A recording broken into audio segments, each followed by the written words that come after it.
چلو سیکھیں قرآن و سنت کی باتیں، جو مہکائیں دن اور کرے نور راتیں، کھلے آنکھ صلی علی کہتے کہتے۔ الحمدللہ رب العالمین والصلاة والسلام علی خاتم النبیین، اما بعد فاعوذ باللہ من الشیطان الرجیم، بسم اللہ الرحمن الرحیم۔ الصلاة والسلام علیکہ یا رسول اللہ وعلی آلکہ واصحابکہ یا حبیب اللہ۔ الصلاة والسلام علیکہ یا نبی اللہ وعلی آلکہ واصحابکہ یا نور اللہ۔ مدنی چینل کے ناظرین ملاحظہ کر رہے ہیں پروگرام کھلے آنکھ صلی علی کہتے کہتے۔ مدنی چینل کے ناظرین، اللہ پاک کے آخری نبی صلی اللہ تعالی علیہ وآلہ وسلم کی مبارک ذات پر درود و سلام پڑھنا، نبی کریم صلی اللہ تعالی علیہ وآلہ وسلم سے اس انداز سے بھی اظہار محبت و عقیدت کرنا ایسا برکت والا کام ہے جو بندے کو اللہ پاک کی رضا کا مستحق بناتا ہے۔ نبی کریم صلی اللہ تعالی علیہ وآلہ وسلم کے فرامین اس پر گواہ ہیں۔ درود پڑھنے والوں پر ہونے والے اللہ رب العالمین کی طرف سے انعامات اور احسانات یہ بھی اس بات کا منہ بولتا ثبوت ہے کہ درود پاک ایک ایسا عمل ہے جس سے اللہ تبارک و تعالی کی رضا نصیب ہوتی ہے۔ حضرت سیدنا ابو طلحہ رضی اللہ تعالی عنہ سے روایت ہے اور مشکات شریف میں اس روایت کو بیان کیا گیا۔ اللہ پاک کے آخری نبی صلی اللہ تعالی علیہ وآلہ وسلم ایک دن تشریف لائے اور حالت یہ تھی کہ نبی پاک صلی اللہ تعالی علیہ وآلہ وسلم کے چہرے پر خوشی کے آثار تھے۔ فرمایا جبریل میرے پاس حاضر ہو کر عرض گزار ہوئے کہ آپ کے رب نے ارشاد فرمایا ہے، اے محمد صلی اللہ علیہ وآلہ وسلم، کیا آپ اس بات پر راضی نہیں ہیں کہ آپ کا جو بھی امتی آپ پر ایک بار درود پاک بھیجے تو میں اس پر 10 بار رحمت بھیجوں، اور اگر وہ آپ پر ایک بار سلام بھیجے تو میں اس پر 10 بار سلام بھیجوں۔ مدنی چینل کے ناظرین، معلوم ہوتا ہے کہ بندہ نبی کریم صلی اللہ تعالی علیہ وآلہ وسلم پر ایک بار درود پڑھتا ہے، اللہ رب العالمین جل وعلا کی رحمت بار بار اس کی طرف متوجہ ہوتی ہے۔ وہ ایک سلام پڑھے، بار بار رب العالمین جل وعلا کی طرف سے سلامتی حاصل کرنے والا بن جاتا ہے، تو کیوں نہ اس مبارک وظیفے کو اپنے معمول میں شامل کیا جائے۔ حضور مداح الحبیب مولانا جمیل الرحمن قادری رضوی رحمۃ اللہ تعالی علیہ فرماتے ہیں، مومنو پڑھتے نہیں کیوں اپنے آقا پر درود، مومنو پڑھتے نہیں کیوں اپنے آقا پر درود، ہے فرشتوں کا وظیفہ الصلاۃ والسلام۔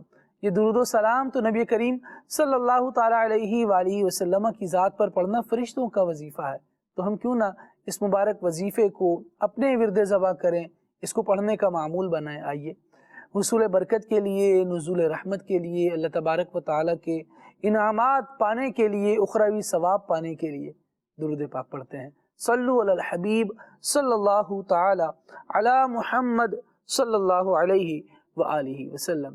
آئیے ان مقدس اور بابرکت لمحات میں سنتے ہیں رب العالمین جل وعلا کے مقدس کلام قرآن مجید کی آیات بینات ترجمے کے ساتھ۔ اعوذ باللہ من الشیطان الرجیم، میں اللہ تعالیٰ کی پناہ میں آتا ہوں شیطان مردود سے۔ بسم اللہ الرحمن الرحیم، اللہ کے نام سے شروع جو نہایت مہربان رحم والا۔ فَإِنْ آمَنُوا بِمِثْلِ مَا آمَنْتُمْ بِهِ فَقَدِ اهْتَدَوْا وَإِن تَوَلَّوْا فَإِنَّمَا هُمْ فِي شِقَاقٍ فَسَيَكْفِيكَهُمُ اللَّهُ وَهُوَ السَّمِيعُ الْعَلِيمُ۔ پھر اگر وہ بھی یوں ہی ایمان لائے جیسا تم لائے جب تو وہ ہدایت پا گئے، اور اگر منہ پھیریں تو وہ نری ضد میں ہیں، تو اے محبوب ان قریب اللہ ان کی طرف سے تمہیں کفایت کرے گا، اور وہی ہے سنتا جانتا۔ صبغة اللہ ومن احسن من اللہ صبغة ونحن له عابدون۔ ہم نے اللہ کی رینی یعنی رنگائی لی، اور اللہ سے بہتر کس کی رینی یعنی رنگائی، اور ہم اسی کو پوچھتے ہیں۔ قل أتحاجوننا في الله وهو ربنا وربكم ولنا أعمالنا ولكم أعمالكم ونحن له مخلصون۔ تم فرماؤ کیا اللہ کے بارے میں ہم سے جھگڑتے ہو، حالانکہ وہ ہمارا بھی مالک اور تمہارا بھی، اور ہماری کرنی ہمارے ساتھ اور تمہاری کرنی تمہارے ساتھ، اور ہم نرے اسی کے ہیں۔ أم تقولون إن إبراهيم وإسماعيل وإسحاق ويعقوب والأسباط كانوا هودا أو نصارى قل أأنتم أعلم أم الله ومن أظلم ممن كتم شهادة عنده من الله وما اللہ بغافل عما تعملون۔ بلکہ تم یوں کہتے ہو کہ ابراہیم و اسماعیل و اسحاق و یعقوب اور ان کے بیٹے یہودی یا نصرانی تھے۔ تم فرماؤ کیا تمہیں علم زیادہ ہے یا اللہ کو؟ اور اس سے بڑھ کر ظالم کون جس کے پاس اللہ کی طرف کی گواہی ہو اور وہ اسے چھپائے، اور خدا تمہارے کوتکوں یعنی برے اعمال سے بے خبر نہیں۔ تلك أمة قد خلت لها ما كسبت ولكم ما كسبتم ولا تسألون عما كانوا يعملون۔ وہ ایک گروہ ہے کہ گزر گیا، ان کے لیے ان کی کمائی اور تمہارے لیے تمہاری کمائی، اور ان کے کاموں کی تم سے پرسش نہ ہوگی۔ سيقول السفهاء من الناس ما ولاهم عن قبلتهم التي كانوا عليها قل لله المشرق والمغرب يهدي من يشاء إلى صراط مستقيم۔ اب کہیں گے بے وقوف لوگ کس نے پھیر دیا مسلمانوں کو ان کے اس قبلے سے جس پر تھے؟ تم فرما دو کہ پورب پچھم یعنی مشرق و مغرب سب اللہ ہی کا ہے، جسے چاہے سیدھی راہ چلاتا ہے۔ وَكَذَلِكَ جَعَلْنَاكُمْ أُمَّةً وَسَطًا لِتَكُونُوا شُهَدَاءَ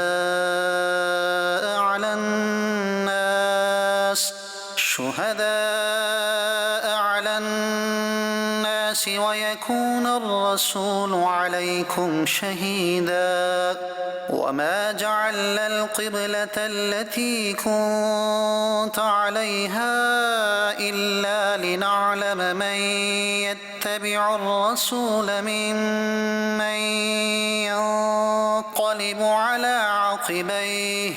اور بات یوں ہی ہے کہ ہم نے تمہیں کیا سب امتوں میں افضل کہ تم لوگوں پر گواہ ہو، اور یہ رسول تمہارے نگہبان و گواہ۔ اور اے محبوب تم پہلے جس قبلے پر تھے ہم نے وہ اسی لیے مقرر کیا تھا کہ دیکھے کون رسول کی پیروی کرتا ہے اور کون الٹے پاؤں پھر جاتا ہے۔ وَإِن كَانَتْ لَكَبِيرَةً إِلَّا عَلَى الَّذِينَ هَدَى اللَّهُ وَمَا كَانَ اللَّهُ لِيُضِيعَ إِيمَانَكُمْ إِنَّ اللَّهَ بِالنَّاسِ لَرَءُوفٌ رَحِيمٌ۔ اور بے شک یہ بھاری تھی مگر ان پر جنہیں اللہ نے ہدایت کی، اور اللہ کی شان نہیں کہ تمہارا ایمان اکارت یعنی ضائع کرے۔ بے شک اللہ آدمیوں پر بہت مہربان، مہر یعنی رحم والا ہے۔ صدق اللہ العظیم۔ اللہ رب العالمین نور قرآن سے ہمارے قلوب، ہمارے اذہان کو منور فرمائے۔ مدنی چینل کے ناظرین، رب العالمین صلی اللہ علیہ نے قرآن مجید ہماری ہدایت کے لیے نازل فرمایا ہے۔ اسے پڑھیں، اسے سمجھیں، جانیں کہ قرآن مجید کیا کہتا ہے، اس میں ہماری بھلائی کے لیے، ہماری فلاح اور کامیابی کے لیے کن کن باتوں کو بیان فرمایا گیا ہے۔ رب العالمین جل وعلا کے احکام کا پابند ہونا بس یہ ہماری ذمہ داری ہے، باقی ہم کس سمت جائیں گے یہ اللہ تبارک و تعالیٰ کا فیصلہ پہلے سے ہو چکا ہے کہ جو اللہ تبارک و تعالیٰ کی اطاعت کی طرف آگے بڑھے گا وہی کامیابی کی طرف جانے والا ہے۔ دیکھیے سید عالم صلی اللہ تعالیٰ علیہ وآلہ وسلم کو جب حکم ہوا کہ قبلے کی جو سمت ہے وہ تبدیل فرمانی ہے دوران نماز ہی، نبی کریم صلی اللہ تعالیٰ علیہ وآلہ وسلم کی خواہش پر رب العالمین نے حکم نازل فرمایا، اور پھر عقائد عالم صلی اللہ تعالیٰ علیہ وآلہ وسلم کے ساتھ صحابہ کرام علیہم الرضوان نے بھی حضور کی اتباع کی، پیروی کی، اور دوران نماز ہی اپنے سینوں کو، اپنے رخ کو کعبۃ اللہ المشرفہ کی طرف کر لیا۔ یہی کامیابی تھی، اور اس کی جو برکتیں ظاہر ہوئیں وہ بھی دنیا نے دیکھی، تفاسیر میں اس کا بیان موجود ہے۔ قرآن مجید پر جب جہاں جہاں جس صورتحال میں عمل کیا گیا ہے، نتیجتاً مسلمانوں کو کامیابی ملی ہے، مسلمانوں کی بھلائی کے دروازے کھلے ہیں۔ اللہ تبارک و تعالی ہمیں قرآن مجید کے مضامین کو سمجھنے کی توفیق عطا فرمائے، اور یہ شعور دے کہ ہم اس کے احکامات کو دل سے تسلیم کرتے ہوئے اور اس پر عمل کرتے ہوئے آگے بڑھیں۔ اللہ رب العالمین جل وعلا ہمیں توفیق خیر عطا فرمائے۔ آج سلسلے کا عنوان ہے احساس۔ معاشرے کی ضرورت ہے، سلگتا ہوا موضوع ہے، اور یوں سمجھیں کہ مختلف قسم کی باتیں اس حوالے سے سامنے آتی ہیں۔ جو بیچارہ احساس کرنے والا ہے، کہا یہ جاتا ہے کہ احساس کرنے والا اپنی زندگی کو مشکل ہی بنا رہا ہوتا ہے، کیونکہ اسے ہر چیز کا احساس ہوگا تو لوگ اسے تکلیف دے دے کر گزرتے چلے جائیں گے۔ احساس ہونے کا کیا فائدہ ہے اور نہ ہونے کا کیا نقصان ہے؟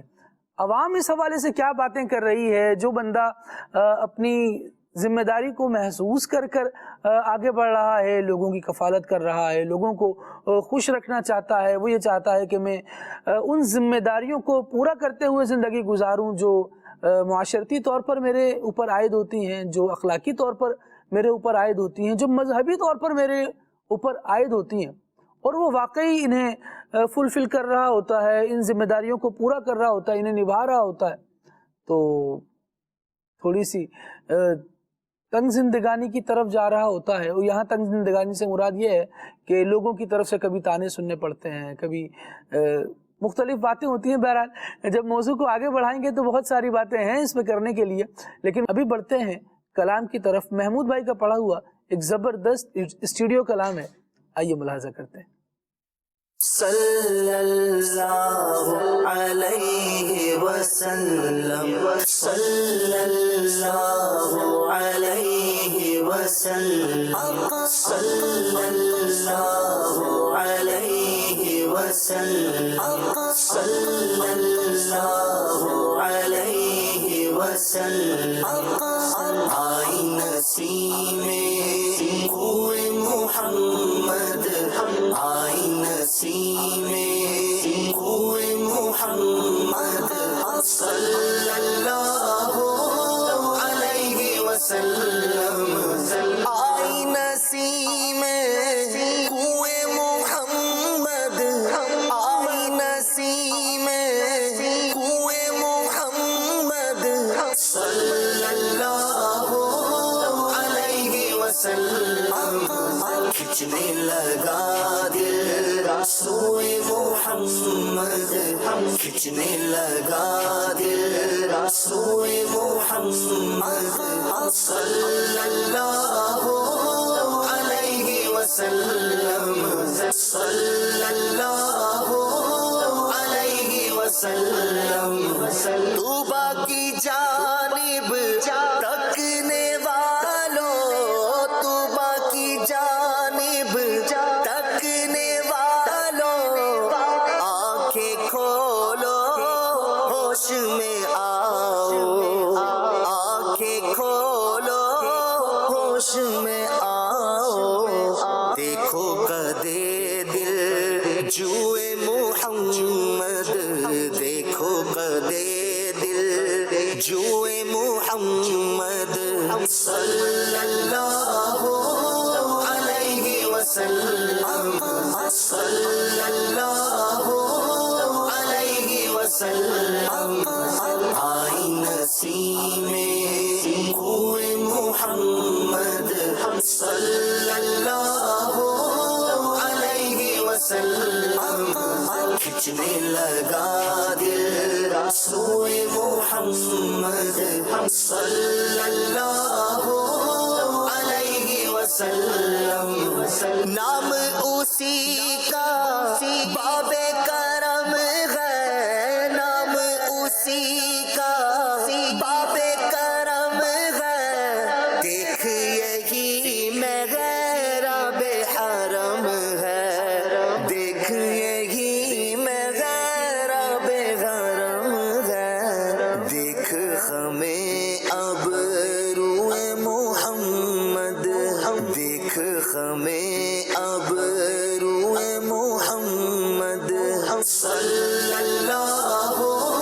علیہ وسلم صلی اللہ علیہ وسلم آئی نسیم کوئے محمد صلی اللہ علیہ وسلم کھچنے لگا دل سوئے محمد صلی اللہ علیہ وسلم ہم سب کا رخ سوئے کعبہ ہم سب کا رخ سوئے کعبہ سوئے محمد روئے کعبہ سوئے محمد روئے کعبہ کعبے کا کعبہ کوئے محمد کعبے کا کعبہ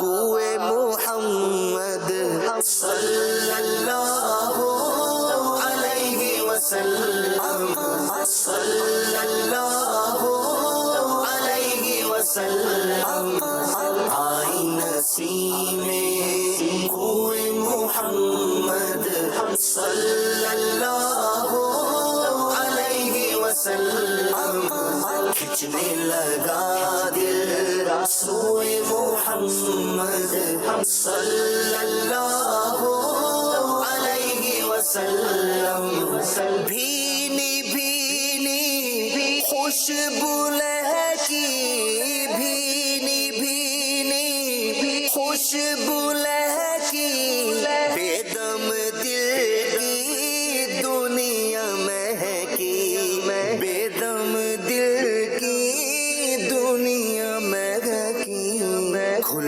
گئے جب گے سوئے محمد کھل گئے جب گے سوئے محمد صلی اللہ علیہ وسلم صلی اللہ علیہ وسلم آئی نسیم کوئے محمد صلی اللہ علیہ وسلم کھچنے لگا دل سوئے محمد صلی اللہ علیہ وسلم صلی اللہ علیہ وسلم صلی اللہ علیہ وسلم سبحان اللہ سبحان اللہ. اللہ رب العالمین نبی کریم صلی اللہ علیہ وسلم کی محبت کو ہمارے دلوں میں اور بڑھائے اور کاش ایسی نسیم ہمیں اس کا احساس ہو کہ نبی کریم صلی اللہ تعالیٰ علیہ وآلہ وسلم کی دیار سے آ رہی ہے، کوئے جانا سے آنے والی ہے، باد صبا ہے جو ہمارے دل کی مرجھائی ہوئی کلیوں کو کھلائے جاتی ہے. اور یہ احساس واقعی بڑا جان بخش سا ہے. اللہ تبارک و تعالیٰ نصیب فرمائے نبی کریم صلی اللہ علیہ وسلم کی روحانی برکتیں بھی ہمیں عطا فرمائے، ظاہری برکتیں بھی ہم دیکھیں. نبی پاک صلی اللہ تعالیٰ علیہ وسلم کے دیار کی بھی با ادب حاضری ہمارا مالک و مولا، ہمارا پروردگار، ہمارا مقدر فرمائے. مدنی چینل کے ناظرین، موضوع کی طرف آتے ہیں. عنوان جس طرح سے آپ کے سامنے ڈسکرائب کیا گیا کہ احساس آج ہمارے سلسلے کا عنوان رہے گا. احساس کا نام سنتے ہی پہلا خیال کیا آتا ہے؟ اصل میں لوگوں کے ریلیشنز مختلف ہوتے ہیں، کسی کی سراؤنڈنگ میں کوئی طبقہ ہے، کسی کے ارد گرد رہنے والے افراد کسی خاص کیفیت سے تعلق رکھتے ہیں، کسی خاص طبقے سے تعلق رکھتے ہیں، تو پھر وہ احساس مختلف ہوتے رہتے ہیں۔ عبد الواجد بھائی سے سلسلے کا آغاز کرتے ہیں، گفتگو کا آغاز کرتے ہیں، جانتے ہیں کہ احساس کیا ہے، اور یہ لفظ سننے کے بعد ذہن میں کیا بات پہلی آتی ہے؟ بسم اللہ الرحمن الرحیم۔ احساس کی جیسے آپ نے شروع میں بڑی خوبصورت الفاظ میں وضاحت کر دی کہ دوسرے کی فیلنگز، دوسروں کا احساس، تو سب سے پہلی چیز تو یہی ذہن میں آتی ہے کہ آدمی دوسروں کا احساس اس طرح سے کرے کہ اگر کوئی تکلیف میں ہے تو اس کی تکلیف کا احساس، پھر تکلیف بھی بہت براڈ ٹرم ہے، کسی کو مالی تکلیف ہے، معاشی پریشانی ہے، کسی کو کوئی جسمانی تکلیف ہے، کسی مرض میں مبتلا ہے، کوئی اور کسی چیز کا حاجت مند ہے، تو احساس سے مراد یہی ہے کہ you should put yourself in the shoes of others, آپ اپنے آپ کو دوسروں کی جگہ پہ رکھ کے پھر سوچیں۔ اور حدیث مبارکہ میں بھی اس طرح کے مضامین ہیں کہ جو اپنے لیے پسند کرتے ہو وہی اپنے بھائی کے لیے پسند کرو۔ تو احساس سے اوور آل یہی مراد ہوگی کہ آپ دوسروں کی ضرورت، دوسروں کی پریشانیاں اور دوسروں کی تکلیفوں کا احساس کریں۔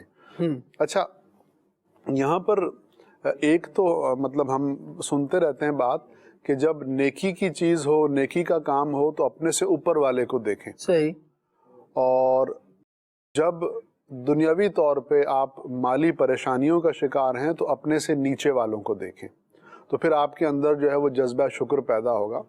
تو احساس میں آپ اپنے اوپر جو نعمت ہے اس نعمت کو دیکھتے ہیں، اور دوسرا جو اس نعمت سے محروم ہے اس کی اس محرومی کا احساس کرتے ہیں۔ فار ایگزامپل، آپ صحت مند ہیں، آپ ماشاءاللہ آپ کے اعضاء سلامت ہیں، آپ چلتے پھرتے ہیں، تو اب آپ ان لوگوں کو دیکھیں کہ جو صحت کی نعمت سے محروم ہیں، اب آپ ان کا احساس کریں، تو اس احساس سے آپ کے اندر جو ہے وہ شکر کا جذبہ پیدا ہوگا، اور وہیں آپ کے اندر یہ بھی جذبہ پیدا ہوگا کہ اگر میرا مسلمان بھائی کسی تکلیف میں ہے تو میں اس کی مدد کروں۔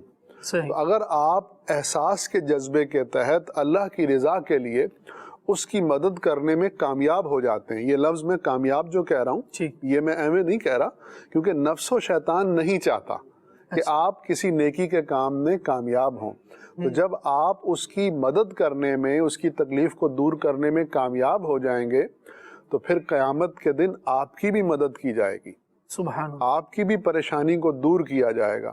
جو آج کسی کی ایک تکلیف دور کرتا ہے، اس کے بدلے قیامت کے دن اس کی 70 تکلیفوں کو دور کیا جائے گا۔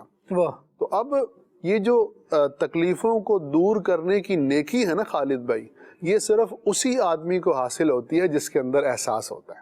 صحیح، جو کہنے کی بات ہے کہ آپ کو لوگوں کی تکلیف رفع کرنے کا، لوگوں کی تکلیفیں دور کرنے کا، لوگوں کی پریشانیاں دور کرنے کی جو توفیق ہے وہ اسی وقت ملے گی جب آپ کے اندر احساس ہوگا۔ تو احساس ایک اتنی اہم چیز ہے کہ جس دل میں احساس ہوتا ہے اس کو ایسی ایسی نیکیوں کی توفیق ہو جاتی ہے جس سے دوسرے لوگ محروم ہوتے ہیں۔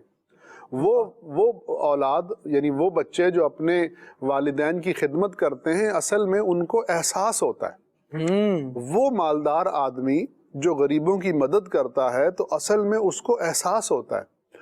وہ شخص جو کسی بیمار کی عیادت کے لیے جاتا ہے اس کو اصل میں احساس ہوتا ہے۔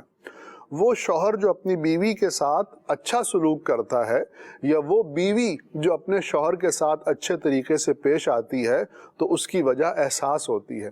ایک ٹیچر کا اپنے طالب علم کے ساتھ نیکیوں بھرا رویہ جو ہے وہ احساس کی وجہ سے ہوتا ہے، اور امت کے ایک فرد کا اپنے کردار کو سنوارنا اور امت کی فلاح و بہبود کے لیے کچھ کرنا، تو یہ بھی احساس امت کے تحت ہوتا ہے۔ ایک شخص جو کسی بہت بڑی پوسٹ پر ہے، بہت بڑی پوزیشن پر ہے، اس کے پاس سب سہولیات ہیں، لیکن اس کے باوجود اگر وہ اپنے سے نیچے والوں کی مدد کرتا ہے، ان کو آسانیاں فراہم کرتا ہے، تو یہ بھی احساس کی وجہ سے ہے۔ تو اگر میں آخر میں اس کو سم اپ کروں تو میں یہ کہوں گا کہ ایک اچھا انسان ایک اچھا مسلمان بننے کے لیے آپ کے اندر احساس کا جذبہ ہونا بہت ضروری ہے، اور جتنا آپ کے اندر یہ جذبہ ہوگا آپ اتنے ہی اچھے مسلمان بن جائیں گے۔ سبحان اللہ، بہت عمدہ اور بہت پیاری بات آپ نے کی، لیکن میں چاہوں گا اس کو ذرا اگر ہم اس پہلو سے بھی دیکھیں عبدالواجد بھائی کہ اسلام کے بہت سارے احکامات، بلکہ سارے ہی احکامات، اگر یہ کہا جائے تو میرے خیال سے جملہ غلط نہیں ہوگا، وہ ایک احساس پر بیسڈ کرتے ہیں۔ جی، جیسے ماہ رمضان کے روزے فرض ہیں، اور بہت خوب، بندہ طاقتور ہوگا جی جی تو پھر وہ رمضان میں روزے رکھ سکے گا اور اچھے انداز سے رمضان کی عبادت کر سکے گا۔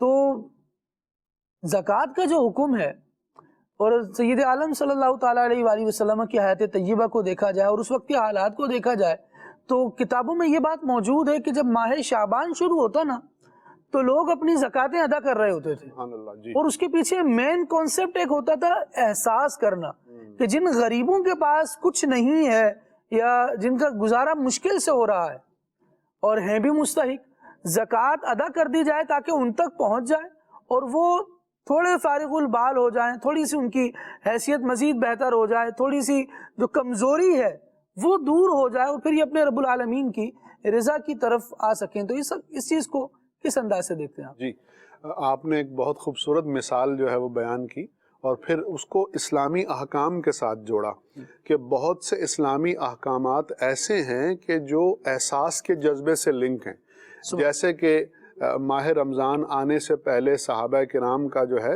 وہ زکوٰۃ کی طرف توجہ کرنا، تو اس کی یہی وجہ بالکل آپ نے بجا فرمائی کہ تاکہ غریب لوگ جو معاشی مسائل کا شکار ہیں وہ ان مسائل سے ذرا سے فارغ ہو جائیں، اور وہ جو رمضان کی اصل روح ہے اس کے مطابق اس کو گزارنے کی کوشش کریں۔ تو اس کے حوالے سے ایک تو یہ کہ خود ہمیں بھی یہ سوچنا چاہیے، جو صاحب ثروت لوگ ہیں جن پہ زکوٰۃ واجب ہے، جو صدقہ دینا چاہتے ہیں، تو وہ کیوں انتظار کریں رمضان کا؟ اچھا، اس میں ایک تو شرعی مسئلہ ہے کہ جب آپ کا سال مکمل ہو گیا تو you don't need to wait, you have to pay, آپ کو انتظار نہیں کرنا چاہیے، اب آپ کو دینا چاہیے کیونکہ سال پورا ہو گیا۔ اچھا، اس کے ساتھ ایک یہ بھی چیز ہے کہ اگر آپ دینا چاہتے ہیں اور رمضان میں دینا چاہتے ہیں تو اس سے ذرا پہلے دے لیں اور یہ نیت کر لیں کہ میں جن کی مدد کروں گا تو ان کو کچھ معاشی آسودگی حاصل ہو جائے گی، اور فی زمانہ جس ایج میں ہم رہ رہے ہیں اس زمانے میں معاشی مسئلہ ایک بہت بڑا مسئلہ بن چکا ہے۔ بالکل، غریب آدمی بیچارہ تو بعض اوقات اب روزی روٹی کی فکر میں ہے تو برا، لیکن روزی روٹی کی فکر میں اس کی نماز رہ جاتی ہے، اس کی جماعت رہ جاتی ہے۔ جس پیٹ میں کچھ نہ ہو یا جس کے بچے پیچھے بھوکے ہوں تو اس کو نماز میں وہ خشوع و خضوع بھی حاصل نہیں ہوتا۔ تو اگر آپ صاحب ثروت ہیں اور وقت پر کسی کی مدد کر دیتے ہیں تو پھر اللہ نے چاہا تو آپ کو اس کی ہر عبادت کا ثواب ملے گا جب وہ خشوع و خضوع کے ساتھ اور ذہنی آسودگی کے ساتھ اس عبادت میں مصروف ہوگا۔ اچھا، تو صرف یہ ایک حکم نہیں ہے شریعت کا، اس کے علاوہ بہت سی چیزیں ہیں جن میں جو ہے وہ احساس ہی پوشیدہ ہے۔ اب اس کی مثال جیسے میں دوں کہ کوئی غریب آدمی ہے اور اس کے پاس کپڑے نہیں ہیں، صحیح، تو اب آپ جب اس کے کپڑوں کے ذریعے مدد کرتے ہیں تو گویا کہ آپ احساس کر رہے ہیں کہ اس کو کپڑوں کی ضرورت ہے۔ اسی طریقے سے کوئی شخص بیمار ہے تو اب اس بیمار کو اس وقت جو ہے وہ بہت لو ہوتا ہے اسپرچولی، یعنی کہ روحانی طور پہ یا ذہنی طور پہ وہ بہت لو ہوتا ہے، اس کو بڑا دل بڑھانے کی ایک ضرورت ہوتی ہے۔ You go there, you give ہم ہارٹ، آپ اس کا دل بڑھا کرتے ہیں۔ اور آپ یہ سمجھ لیں اس چیز کو کہ بعض اوقات بیماری کی اصل وجہ جو ہے وہ آپ کا اندرونی طور پہ ٹوٹا ہوا ہونا ہوتا ہے، لیکن جب کوئی آدمی آ کر آپ کا احساس کرتے ہوئے آپ کو ڈھارس بندھاتا ہے، آپ کا دل بندھاتا ہے، تو پھر آپ جو ہے وہ دوبارہ نئے سرے سے صحت مند ہو جاتے ہیں۔ تو یہ بھی ایک احساس کے جذبے کے تحت ہے۔ اسی طریقے سے میاں جو ہے وہ شوہر جو اپنی بیوی کا احساس، بیوی اپنے شوہر کا احساس، بھائی بہنوں کا احساس، بہنیں بھائیوں کا احساس، پھر رشتے اور رشتہ داریوں کا احساس، یہ تو ایک الگ سے باقاعدہ چیپٹر بنتا ہے کہ جن جن لوگوں سے ہم متعلق ہیں ان کا احساس کریں اور پھر کس انداز سے کریں۔ اچھا، دوسرے تو پھر دوسرے ہی ہوتے ہیں، یعنی ان کا نمبر تو بعد میں ہی آتا ہے۔ راشد بھائی اس سے پہلے ایک احساس کا نمبر انسان کا اپنے لیے بھی ہے. بندہ جو اپنا احساس نہیں کر پا رہا یا دھیان نہیں دے رہا, توجہ نہیں جا رہی اس طرف, اور اس کو بھی مختلف انداز سے ڈسکرائب کیا جاتا ہے کہ اپنے احساس کرنے سے کیا مراد ہے. میں چاہوں گا اس کی تھوڑی سی وضاحت کریں کہ کہا جاتا ہے اپنا بھی احساس کرو کچھ, تو آپ کیسے دیکھتے ہیں اس کو؟ بسم اللہ الرحمن الرحیم. بالکل ایسا ہی ہے, انسان کو اپنا احساس بھی کرنا چاہیے, دوسروں کا بھی احساس کرنا چاہیے. اگر ہم اپنے احساس کی بات کریں تو اس کی مختلف جہتیں ہیں کہ ہم اپنا احساس کس کس طرح کر سکتے ہیں.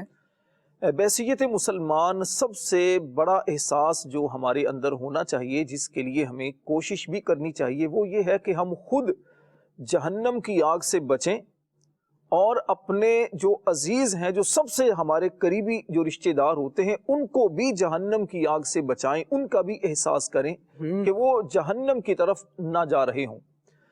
اور اسی طرح اس کے بعد دنیاوی طور پر اگر ہم دیکھیں تو اپنی صحت کا احساس کریں, اپنے وقت کا احساس کریں, اور اسی طرح ہم اپنے جسم کا حق بھی ادا کرتے ہوئے جسم کا بھی احساس کریں. یعنی اگر دیکھا جائے تو احساس کا مفہوم اتنا وسیع ہے کہ ہمیں بہت ساری چیزوں میں ہماری یہ توجہ دلاتا ہے, لیکن احساس ہونا یہ بہت ضروری ہے. دل کے اندر احساس ہو, ضمیر زندہ ہو, تو پھر انسان کو احساس ہوتا ہے. ورنہ لوگ وقت بھی ضائع کر رہے ہوتے ہیں, وقت گزرنے کا احساس نہیں ہو رہا ہوتا, غفلت میں وقت گزار رہے ہوتے ہیں, عبادت میں بھی وقت گزر رہا ہوتا ہے. تو اب انسان اپنا احساس کس طرح کر سکتا ہے؟ اس کے لیے انسان کچھ چیزوں کی طرف توجہ کرے اور پھر مطالعہ کرے. قرآن و حدیث کو جب پڑھے تو بزرگان دین کے فرامین کو پڑھے, ان کی مبارک زندگیوں کا مطالعہ کرے, تو پھر انسان کے اندر علم بھی آتا ہے اور پھر اپنے احساس کا جذبہ بھی مزید پیدا ہوتا ہے.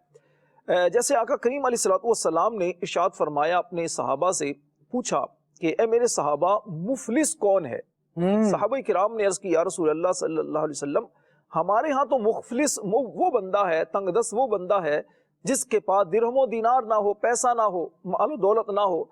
آقا کریم علیہ السلام نے فرمایا, قیامت کے دن مفلس وہ ہوگا کہ جس کے پاس, مفہوم یہ ہے کہ بہت سارا, ان کے بہت سارے نیک اعمال ہوں گے, نیکیاں ہوں گی, لیکن اس کے ساتھ ساتھ کسی پر ظلم کیا ہوگا, کسی کا حق دبایا ہوگا, تو کئی حق تلفیاں بھی اس نے کی ہوں گی, جس کی وجہ سے کیا ہوگا کہ اس کی نیکیاں جو ہیں, پہلے تو جو دوسروں کا حق اس نے مارا ہوگا, وہ نیکیاں ان کو دی جاتی رہیں گی. جب نیکیاں ختم ہو جائیں گی تو پھر دوسروں کے گناہ اس پر ڈالے جائیں گے, اور اس طرح ہوگا کیا کہ یہ بندہ مفلس ترین ہو کر, یعنی کہ یہ جہنم میں جا رہا ہوگا.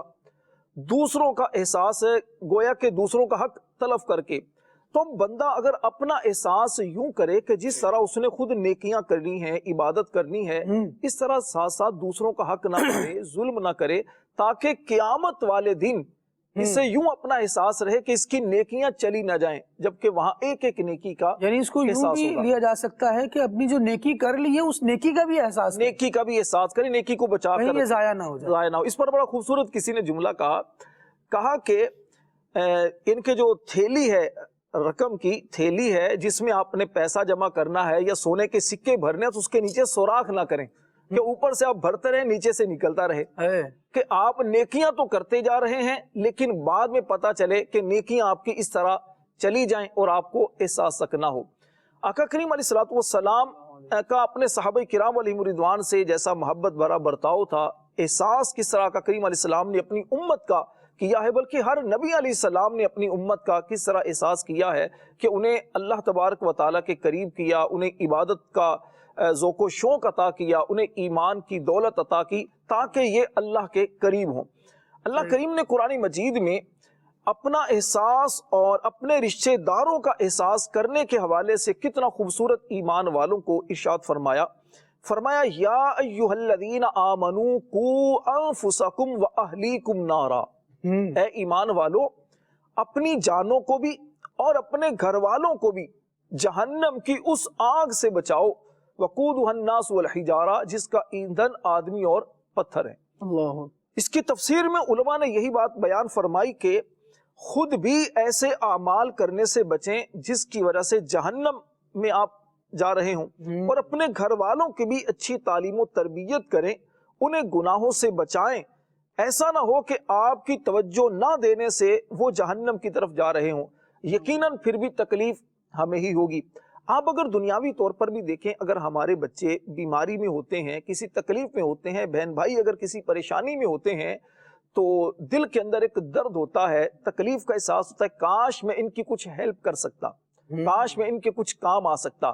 لیکن آپ اتنا کچھ ہونے کے باوجود، آپ کے پاس پیسہ بھی ہے، وقت بھی ہے، آپ اس کی کچھ ہیلپ بھی کر سکتے ہیں، لیکن اس کے باوجود آپ صرف سوچتے رہیں کہ کاش میں کر سکوں، کاش میں یہ کر سکوں، لیکن نہ کریں. اب وہ آپ کے آنکھوں کے سامنے بیماری کی اس دہلیز تک چلے جائیں کہ جہاں اب ان کا واپس آنا ممکن نہ ہو، تو اب یقیناً آپ کا پچھتاوا کسی کام کا نہیں. تو آپ جب تک دنیا میں ہیں، آپ ان کی نیکیوں کی طرف، ان کی کیا کہتے ہیں، تعلیم ان کی کر سکتے ہیں، تربیت کر سکتے ہیں. ان کو آپ بے نمازی ہیں تو نمازوں کا جذبہ ان کے اندر پیدا کر سکتے ہیں. آپ کے بچے ہیں تو آپ ان اپنے بچوں کو، بیوی کو، اپنے بہن بھائیوں کو آپ نیکی کی دعوت دے کر اچھائی کی طرف لا سکتے ہیں. یاد رکھیے قیامت والے دن ہر انسان سے اس کے ماتحت افراد کے بارے میں پوچھا جائے گا. شوہر سے بیوی کے بارے میں پوچھا جائے گا، باپ سے اس کے بچوں کے بارے میں پوچھا جائے گا، بیوی سے اس کے شوہر کے بارے میں پوچھا جائے گا. اس طرح جو اس کے ماتحت افراد ہیں، جو اس سے متعلق افراد ہیں، ان کے بارے میں سوال کیا جائے گا. آقا کریم علیہ السلام نے بڑا خوبصورت ارشاد فرمایا، صحیح بخاری شریف کی یہ حدیث پاک ہے. فرمایا تم میں سے ہر شخص نگہبان ہے اور ہر ایک سے اس کے ماتحت کے بارے میں سوال کیا جائے گا. چنانچہ حاکم نگہبان ہے، اس سے اس کی رعایا کے بارے میں پوچھا جائے گا. آدمی اپنے اہل خانہ پر نگہبان ہے، اس سے اس کے اہل خانہ کے بارے میں سوال کیا جائے گا. عورت اپنے شوہر کے گھر میں نگہبان ہے، اس سے اس کے بارے میں پوچھا جائے گا. خادم اپنے مالک کے مال میں نگہبان ہے، اس سے اس کے بارے میں سوال ہوگا. فرمایا کہ آدمی اپنے والد کے مال میں نگہبان ہے، اس سے اس کے بارے میں پوچھا جائے گا. الغرض تم میں سے ہر شخص نگہبان ہے، اس سے اس کے ماتحت کے بارے میں سوال ہوگا. اب اگر انسان اس پر غور کرے کہ جو میرے ماتحت افراد ہیں، ان کی مجھ پر ذمہ داریاں کیا ہیں، مجھ پر ان کے حقوق کیا ہیں، اب ان حقوق کا احساس کرتے ہوئے، خیال کرتے ہوئے انسان ان کی تعلیم و تربیت کرے، جو ان کے حق ہیں وہ حق ادا کرے، تو یقیناً اس سے کیا ہوگا، خود بھی اچھا ہوگا، دوسرے بھی اچھا ہوں گے. پھر اسی طرح انسان اپنی صحت کا بھی خیال کرے. صحت کا احساس کس طرح ہوگا؟ نیند پوری لے، انسان ایسی غذائیں استعمال نہ کرے جس سے اس کے جسم کو نقصان پہنچے. اپنے وقت کو ایسے کاموں میں صرف نہ کرے کہ جس کی وجہ سے اس کے ذہنی طور پر اسے تکلیف ہو یا ذہنی طور پر وہ کمزور ہو جائے. دیکھیے دو طرح کی چیزیں ہوتی ہیں. ایک چیز وہ ہوتی ہے دنیاوی طور پر جو ہماری روح کو کمزور کرتی ہے، اور ایک چیز وہ ہوتی ہے جو ہمارے جسم کو کمزور کرتی ہے. ٹھیک ہے. جسمانی کمزوری یہ بھی نقصان دہ ہے، ہم صحیح طرح عبادت نہیں کر پائیں گے، اور ذہنی، قلبی اور روحی تکلیف وہ اس سے زیادہ تکلیف دہ ہے. جس طرح عبد الواجد بھائی نے ایک جملہ دوران گفتگو بیان کیا تھا کہ اصل جو بیمار بندہ ہوتا ہے وہ ہوتا ہے اپنی اندرونی کیفیت کی وجہ سے.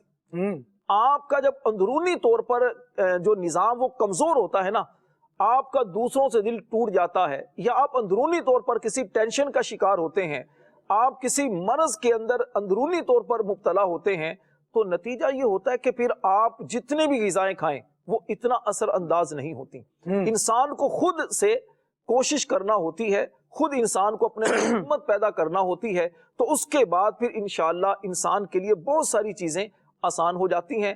اپنا بھی احساس کریں، اپنے سے متعلق افراد کا بھی احساس کریں، جسمانی طور پر بھی اور ویسے بھی دنیاوی طور پر بھی اور اخروی طور پر بھی. ماشاءاللہ بہت پیاری بات کی، اور دونوں طرح سے آپ نے اس پہلو کو لیا کہ بندہ دنیا میں رہ رہا ہے تو اپنا احساس یوں بھی کرے، اپنے ساتھ والوں کا احساس یوں بھی کرے کہ ان کو اچھے مشورے دے اور دین کی طرف لائے، ان کی آخرت کی کامیابی کے بارے میں سوچے، وہاں کی فلاح کے بارے میں سوچے.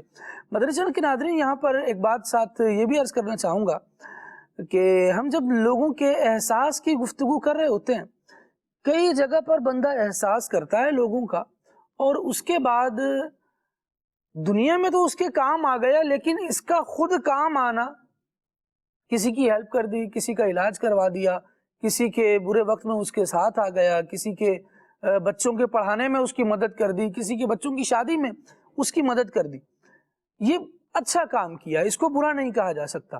لیکن اس میں برائی ایڈ کب ہوتی ہے؟ برائی کب اس میں شامل ہوتی ہے؟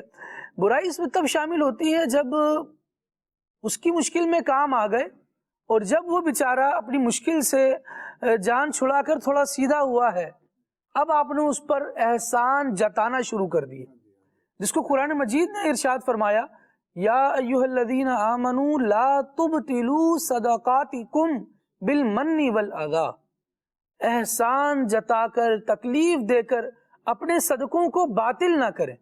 جو راشد مدنی بھائی ہمارے بڑی پیاری گفتگو کر رہے تھے کہ بندے نے کام کیا ہوتا ہے، آخرت کے لیے نیکیاں بھی بڑی جمع کی ہیں، لیکن ہو کیا رہا ہے؟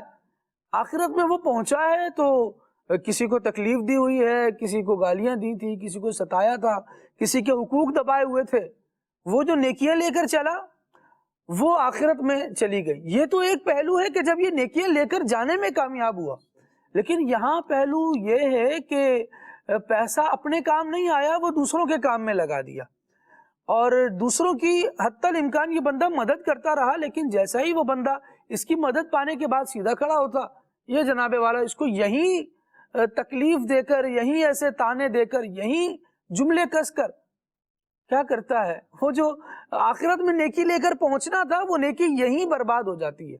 تو فرمایا گیا، یا ایھا الذین آمنوا لا تبطلوا صدقاتکم بالمن والاذی، یہ نیکیاں جو کر لی ہیں، بھلائیوں کے جو کام کر لیے ہیں، اس کو احسان جتا کر، یاد ہے کیسے پریشان تھے، کیسے پھر رہے تھے، میرے پاس ہی آئے تھے نا، اس مصیبت میں تمہیں کون نظر آیا تھا؟ تمہارے اپنوں نے تمہارا ساتھ چھوڑ دیا تھا، کوئی منہ تمہیں نہیں لگا رہا تھا، ہم ہی تھے، ہم تمہارے لیے کھڑے ہوئے۔ یہ جملے کیوں کہے جا رہے ہیں؟ اس کا احساس کے حوالے سے ابتدائی گفتگو کرتے ہوئے عبدالواجد بھائی نے جو بات کی نا کہ دوسرے کی جگہ خود آ جائیں اور اس کو اپنی جگہ لے آئیں۔ اب ذرا غور کریں کہ وہ مجھ سے یہ جملے کہہ رہا ہے کہ یاد ہے میں تمہارے کام آیا تھا، یاد ہے تمہارے اپنے تمہیں چھوڑ گئے تھے، اب دل پر کیا بیتے گی؟ اب احساس ہوگا کہ نیکیاں کیسے باطل ہو جاتی ہیں۔ اللہ رب العالمین جل وعلا یقیناً اس سے خوش ہوتا ہے کہ آپ لوگوں کی مدد کریں، یقیناً اس سے خوش ہوتا ہے کہ آپ لوگوں کے کام آ جائیں۔ زندگی کا مقصد لوگوں کے کام آنا۔ تو آپ اچھا کام کر رہے ہیں اگر کسی کے کام آ رہے ہیں، لیکن اگر کام آنے کے بعد ایسا احساس اسے دلا رہے ہیں کہ وہ بیچارہ اپنے بچوں میں بھی شرمندہ گھوم رہا ہے۔ ایک اولاد کو نا پراؤڈ ہوتا ہے کہ میرے والد نے میرے لیے جو وہ اس کی کیپیسٹی میں تھا، جو وہ کر سکتا تھا اس نے کر دیا۔ ایک اولاد اپنے باپ کے سائے میں اس سوچ کے ساتھ زندگی گزار رہی ہے کہ میرے والد نے جتنا کر سکتے تھے نا میرے لیے کر دیا، اور اس پر وہ اولاد اپنے والد کی شکر گزار ہے۔ ایسے میں کوئی تھرڈ پرسن آتا ہے اور وہ اولاد کے سامنے ہی والد کو یہ کہتا ہے کہ دیکھا ہم نے تمہارے بچے کی فیس بھری تو وہ آج دیکھو کتنا بڑا افسر بن رہا ہے۔ آپ نے کہاں جا کے ڈیمولش کیا ہے اس کے سارے ویژن کو، اس کی ساری محبت کو، اور باپ کی ساری کوششوں کو۔ اس ایک جملے نے سارا کا سارا تباہ و برباد کر دیا۔ لوگ شادیاں کراتے ہیں، بڑی سعادت مندی کی بات ہے، کسی کے ایسے معاملے پہ کام آ جانا یقیناً بڑا ثواب ہے، لیکن اس شادی کی دعوت میں کھڑے ہو کر یہ نعرے لگانا کہ ارے یار فلاں بھائی کی بیٹی کی شادی ہے، اب بھائی ان کے پاس تو نہیں ہو رہا تھا، یہ حال دیکھ رہے ہیں ان کی کہاں تھی، تو ہم نے تو اپنا فرض جانا یار ہمارے رشتے، یعنی اتنے بھولے بن کر اس کی عزت کا کچرا کر رہے ہوتے ہیں کہ کیا اس کے لیے الفاظ بیان کیے جائیں۔ ان سے تو نہیں ہو پاتا، مشکل کا وقت تھا ان کی، ہم نے تو صرف یہ کہ یار خدا کو بھی جواب دینا ہے، اور اس کا جتلانا اپنے لوگوں کے سامنے، خدا کو جواب دینا، اس لیے ہم نے ان کی مدد کر دی۔ اس جملے کا جواب بھی دینا ہے بھائی، یہ جملہ کہہ کر جو اس کے سارے احساسات کو ڈیمولش کر دیا، اس کا جواب کون دے گا؟ عبدالواجد بھائی یہ معاشرے کا ایک ایسا عنوان ہے کہ کہیں نہ کہیں اس طرح کی باتیں نیکیاں کرنے والے ہیں، صرف سائنس نہ ہونے کی وجہ سے، علم نہ ہونے کی وجہ سے، توجہ نہ ہونے کی وجہ سے برباد کر دیں۔ آپ اتنے خوبصورت پہلو کی طرف گئے ہیں کہ میرا دل نہیں کر رہا کہ میں آپ کو انٹرپٹ کروں، آپ اتنے احسن انداز میں بات کر رہے ہیں۔ جزاک اللہ۔ اسی کے ساتھ ایک چیز میں ایڈ کرنا چاہوں گا کہ ایک تو یہ ہوتا ہے کہ آپ نے کسی کے ساتھ نیکی کی، اس کے بعد دوسرا سٹیپ یہ ہوتا ہے کہ وہ نیکی کرنے کے بعد آپ نے جتا دی۔ اچھا، اب اس کے بعد تیسری بات سن لیجئے، ہوتا کیا ہے کہ جب آپ کسی کے ساتھ نیکی کرتے ہیں تو آپ اللہ کی رضا کے لیے کرتے ہیں، اس کا لازمی نتیجہ یہ ہوتا ہے کہ اللہ بھی خوش ہو جاتا ہے اور وہ بندہ بھی خوش ہو جاتا ہے۔ لیکن جب آپ کسی کے ساتھ نیکی کر کے اس کو تانا دیتے ہیں تو اللہ تو ناراض ہوتا ہے، وہ بندہ جس کو آپ خوش کرتے تھے اب وہ آپ کے دوستوں کی صف میں شامل نہیں رہا بلکہ وہ آپ کے دشمنوں میں ہو گیا۔ اللہ، یعنی اب آپ کو کیسا گھاٹا ہوا کہ آپ کا مال بھی گیا، آپ نے جو بھی اس کے ساتھ نیکی کی وہ بھی گئی، الٹا وہ شخص آپ کا دشمن ہو گیا، اس کے دل میں آپ کے بارے میں کینہ آ گیا، بغض آ گیا، بال آ گیا۔ اور جب ایک دفعہ دلوں میں بغض آ جائے، کینہ آ جائے، تو پھر بہت وقت لگتا ہے ان دلوں کے دوبارہ ملنے کو۔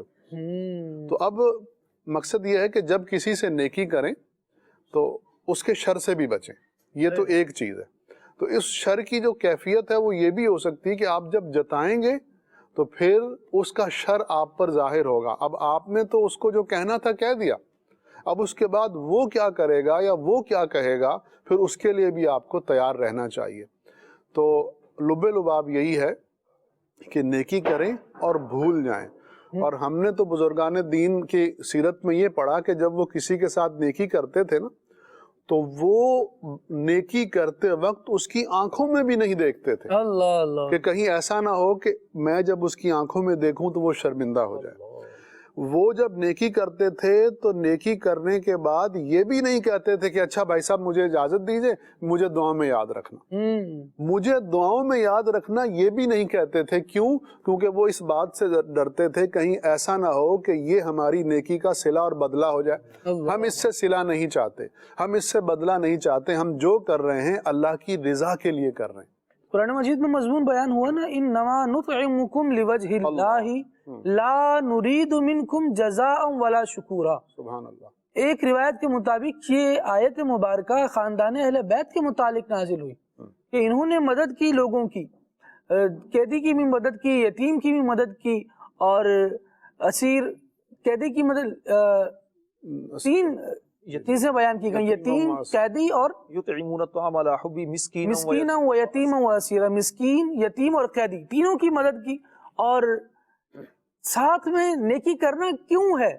انما نطعمکم لوجہ اللہ، نیکی کا مقصد یہاں فلسفہ سمجھ میں آ جاتا ہے نا، تو پھر بندے کو نیکی کر کر جو نیکی کی وجہ سے احساس ہونا چاہیے نا، وہ احساس پیدا ہوتا ہے۔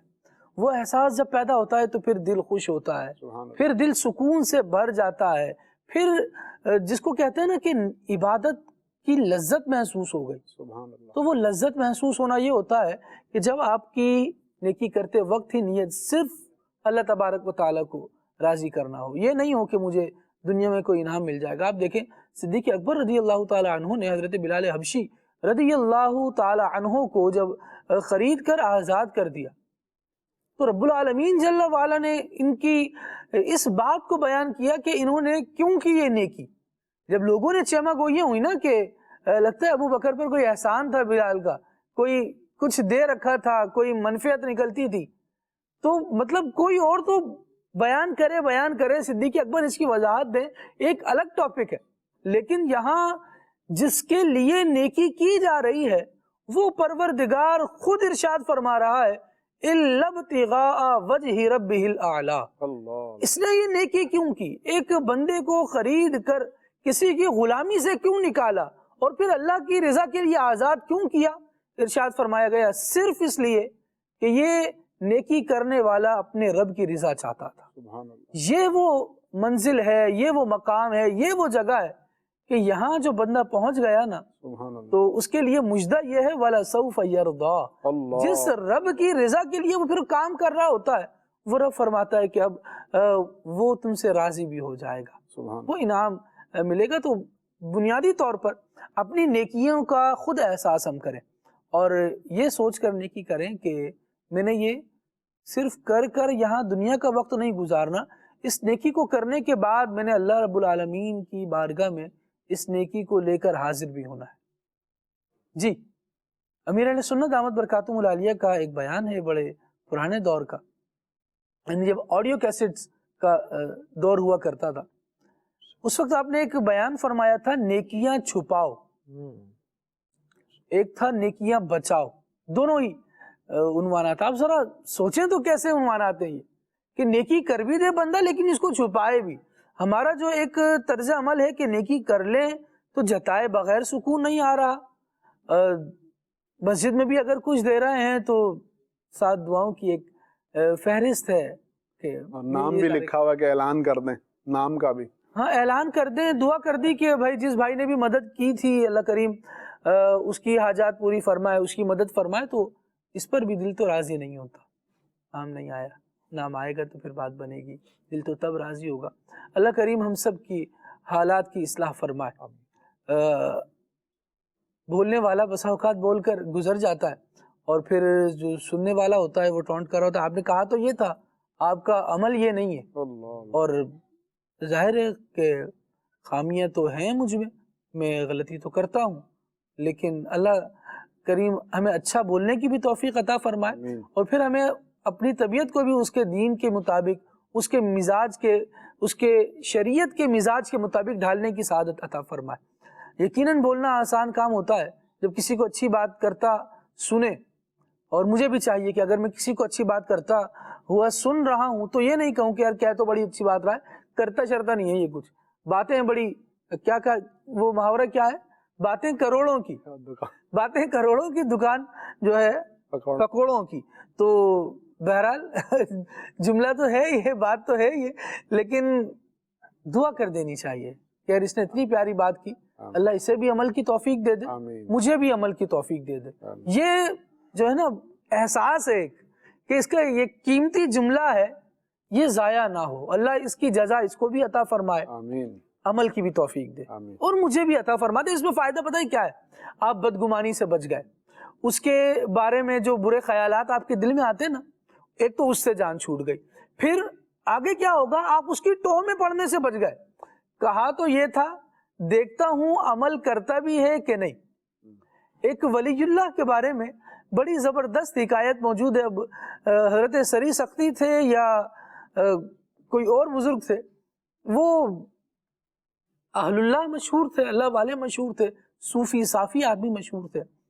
تو ہوا یہ کہ نماز پڑھ کر مسجد سے باہر نکلے جمعے کی، تو ایک بندے نے کہا یہ بڑے اللہ والے مشہور ہیں، ذرا ان کے پیچھے چلتا ہوں دیکھتا ہوں کہ یہ کرتے کیا ہیں. تو وہ کہیں گئے اور آگے جا کر انہوں نے ایک دکان سے گرم گرم روٹیاں لیں، کوئی بہترین سا سالن لیا اور کچھ میٹھا وغیرہ لے لیا. اب وہ لے کر چلے. اب ایک بندہ جو ان کے پیچھے چل رہا تھا نا، وہ یہ گمان کر رہا ہے کہ کم کھانے کا درس، اللہ تبارک و تعالیٰ کی رضا میں زندگی گزارنا اور اس کو تلاش کرنے کی کوشش، یہ سارے ان کے سبق ہیں. اور دیکھو دنیا کی لذت بھری نعمتیں ان کے ہاتھ میں ہیں، خود یہ ساری دنیا کی نعمتیں اختیار کرنے جا رہے ہیں اور ہمیں زہد کا درس دیا جاتا ہے کہ نہیں تم چھوڑ دو، اللہ کے لیے زندگی گزارو اور اپنی خوراک میں کمی لاؤ، کم بولو، کم کھاؤ.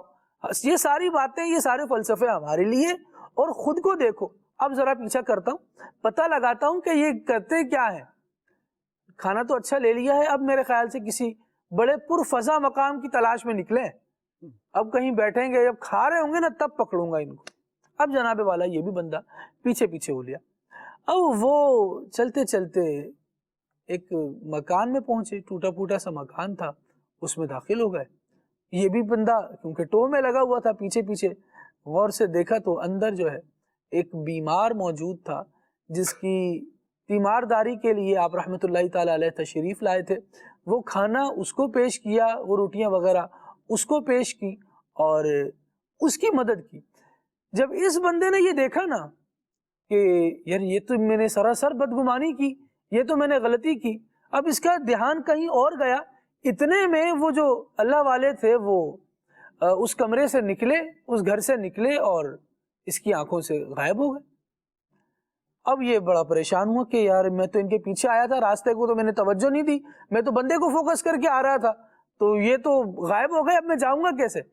بہرحال اس بیمار کے پاس گیا یہ بندہ اور کہنے لگا کہ حضرت یہ جو آئے تھے کون ہے؟ کہا کہ نام لیا جو بھی بزرگ تھے، اصل میں بزرگ کا نام میرے ذہن میں نہیں آ رہا، شاید سری سختی تھے یا معروف کرخی، اس طرح کے کوئی بڑے مشہور بزرگ تھے۔ تو بہرحال انہوں نے، اس بندے نے، اس بیمار نے نام بتایا ان کا کہ جناب والا یہ تھے۔ کہا یہ کہاں سے آئے؟ تو بتائیے تو کسی اور شہر سے آئے تھے، یہ بغداد دوسرا شہر ہے، وہ کسی اور شہر سے چل کر آئے تھے۔ کہا ہے یہاں سے وہاں تک جانے کا کتنا راستہ ہے؟ تو اس نے بتایا یہاں سے تو کئی دن کی مسافت ہے، کئی دن کا سفر ہے۔ کہا میں تو ابھی جمعہ پڑھ کے آ گیا تھا۔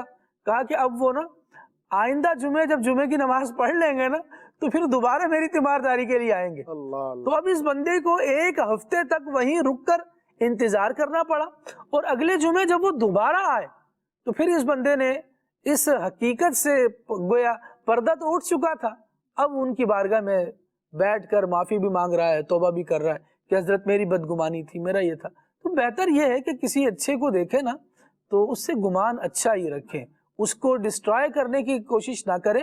رب العالمین جل وعلا ارشاد فرماتا ہے وَلَا تَقْفُ مَا لَيْسَ لَكَ بِهِ عِلْم،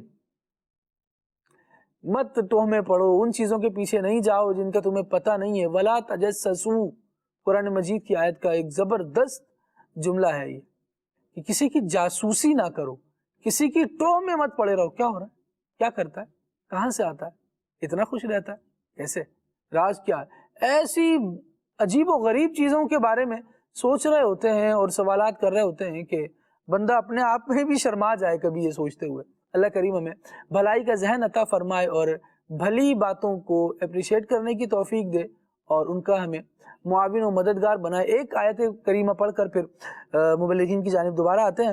رب العالمین جل وعلا نے ارشاد فرمایا ہے تعاونوا علی البر والتقوی ولا تعاونوا علی الاثم والعدوان، کہ بندے کو چاہیے کہ تعاونوا علی البر والتقوی، نیکی اور پرہیزگاری کے کاموں میں مددگار بن جائے، گناہ اور زیادتی کے کام میں مددگار نہ بنے۔ اپنا انفلوئنس شو کرنا ہے تو کہیں ایسے کام میں شو کریں جہاں ہماری وجہ سے نیکی پھیلتی ہو۔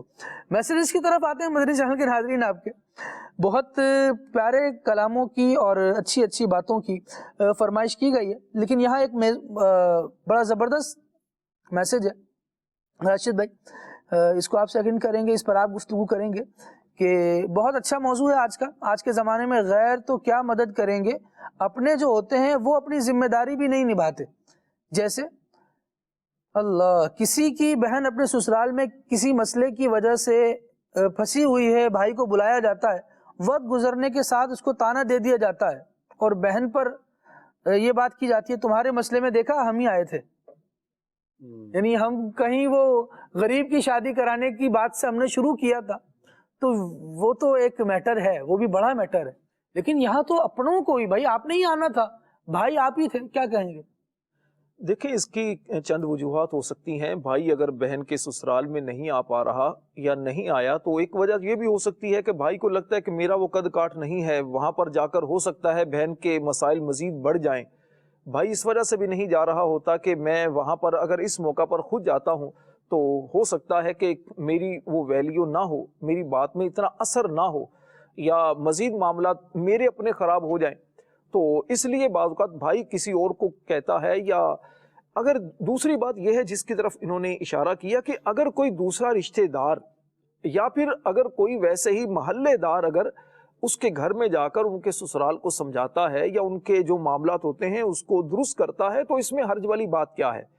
اس پر تانا دینا کسی دوسرے بندے کا یا اسی بندے کا تانا دینا کہ جی میری وجہ سے تمہارا گھر بچ گیا، میں نے تمہارے شوہر کو سمجھا دیا، تمہارے سسرال کو سمجھا دیا، تو جناب علی آپ کو اس چیز کا خیال رکھنا چاہیے کہ ایک تو بحیثیت مسلمان آپ کے دل میں احساس ہونا چاہیے، بحیثیت انسان آپ کے دل میں اتنا احساس ہونا چاہیے کہ اگر کوئی تکلیف میں ہے اور اللہ پاک نے آپ کو اس کی تکلیف دور کرنے کا ذریعہ بنایا تو اللہ کا آپ کو شکر ادا کرنا چاہیے۔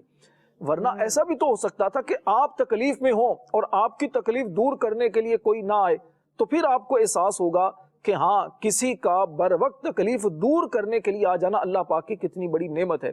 تو اللہ پاک کا آپ کو اس طور پر شکر ادا کرنا چاہیے. پھر تانا دینا، پھر یوں کہنا جی ہم نے یہ کام کر دیا تھا یا ہم نے آپ کی مشکل کو دور کر دیا تھا، تو اس میں آپ کا کمال نہیں ہے. گویا کہ آپ اس طرح کی بات کر کے اپنے گھٹیا پن کا مظاہرہ کر رہے ہوتے ہیں، اپنے ظرف کا اظہار کر رہے ہوتے ہیں کہ جی میرا ظرف اتنا سا تھا. اللہ پاک نے اگر آپ کو دینے والا بنایا ہے، اللہ پاک نے آپ کو کسی کی تکلیفیں مشکلات دور کرنے والا بنایا ہے، تو اللہ پاک کا شکر ادا کریں. اب دیکھیے جو آپ نے شروع میں گفتگو کی تھی کہ اگر آپ کسی کی مدد کرتے ہیں، کسی کی ہیلپ کرتے ہیں، تو اس میں آپ کو یوں نہیں سوچنا چاہیے، یوں تانا نہیں دینا چاہیے جی میں نے کیا ہے، میں نے یہ کام کر دیا ہے. آپ بڑا خوبصورت ایک شعر ہے اسی سے متعلق، کسی نے کہا کہ کسی کو تاج سلطانی، کسی کو ٹکڑے در در کے، کسی کو تاج سلطانی، کسی کو ٹکڑے در در کے، یہ ہے مالک تیری مرضی جسے چاہے جہاں کر دے. یہ اللہ پاک کا نظام ہے، اللہ کی تقسیم ہے. بندے کو چاہیے کہ بندہ اس پر راضی رہے.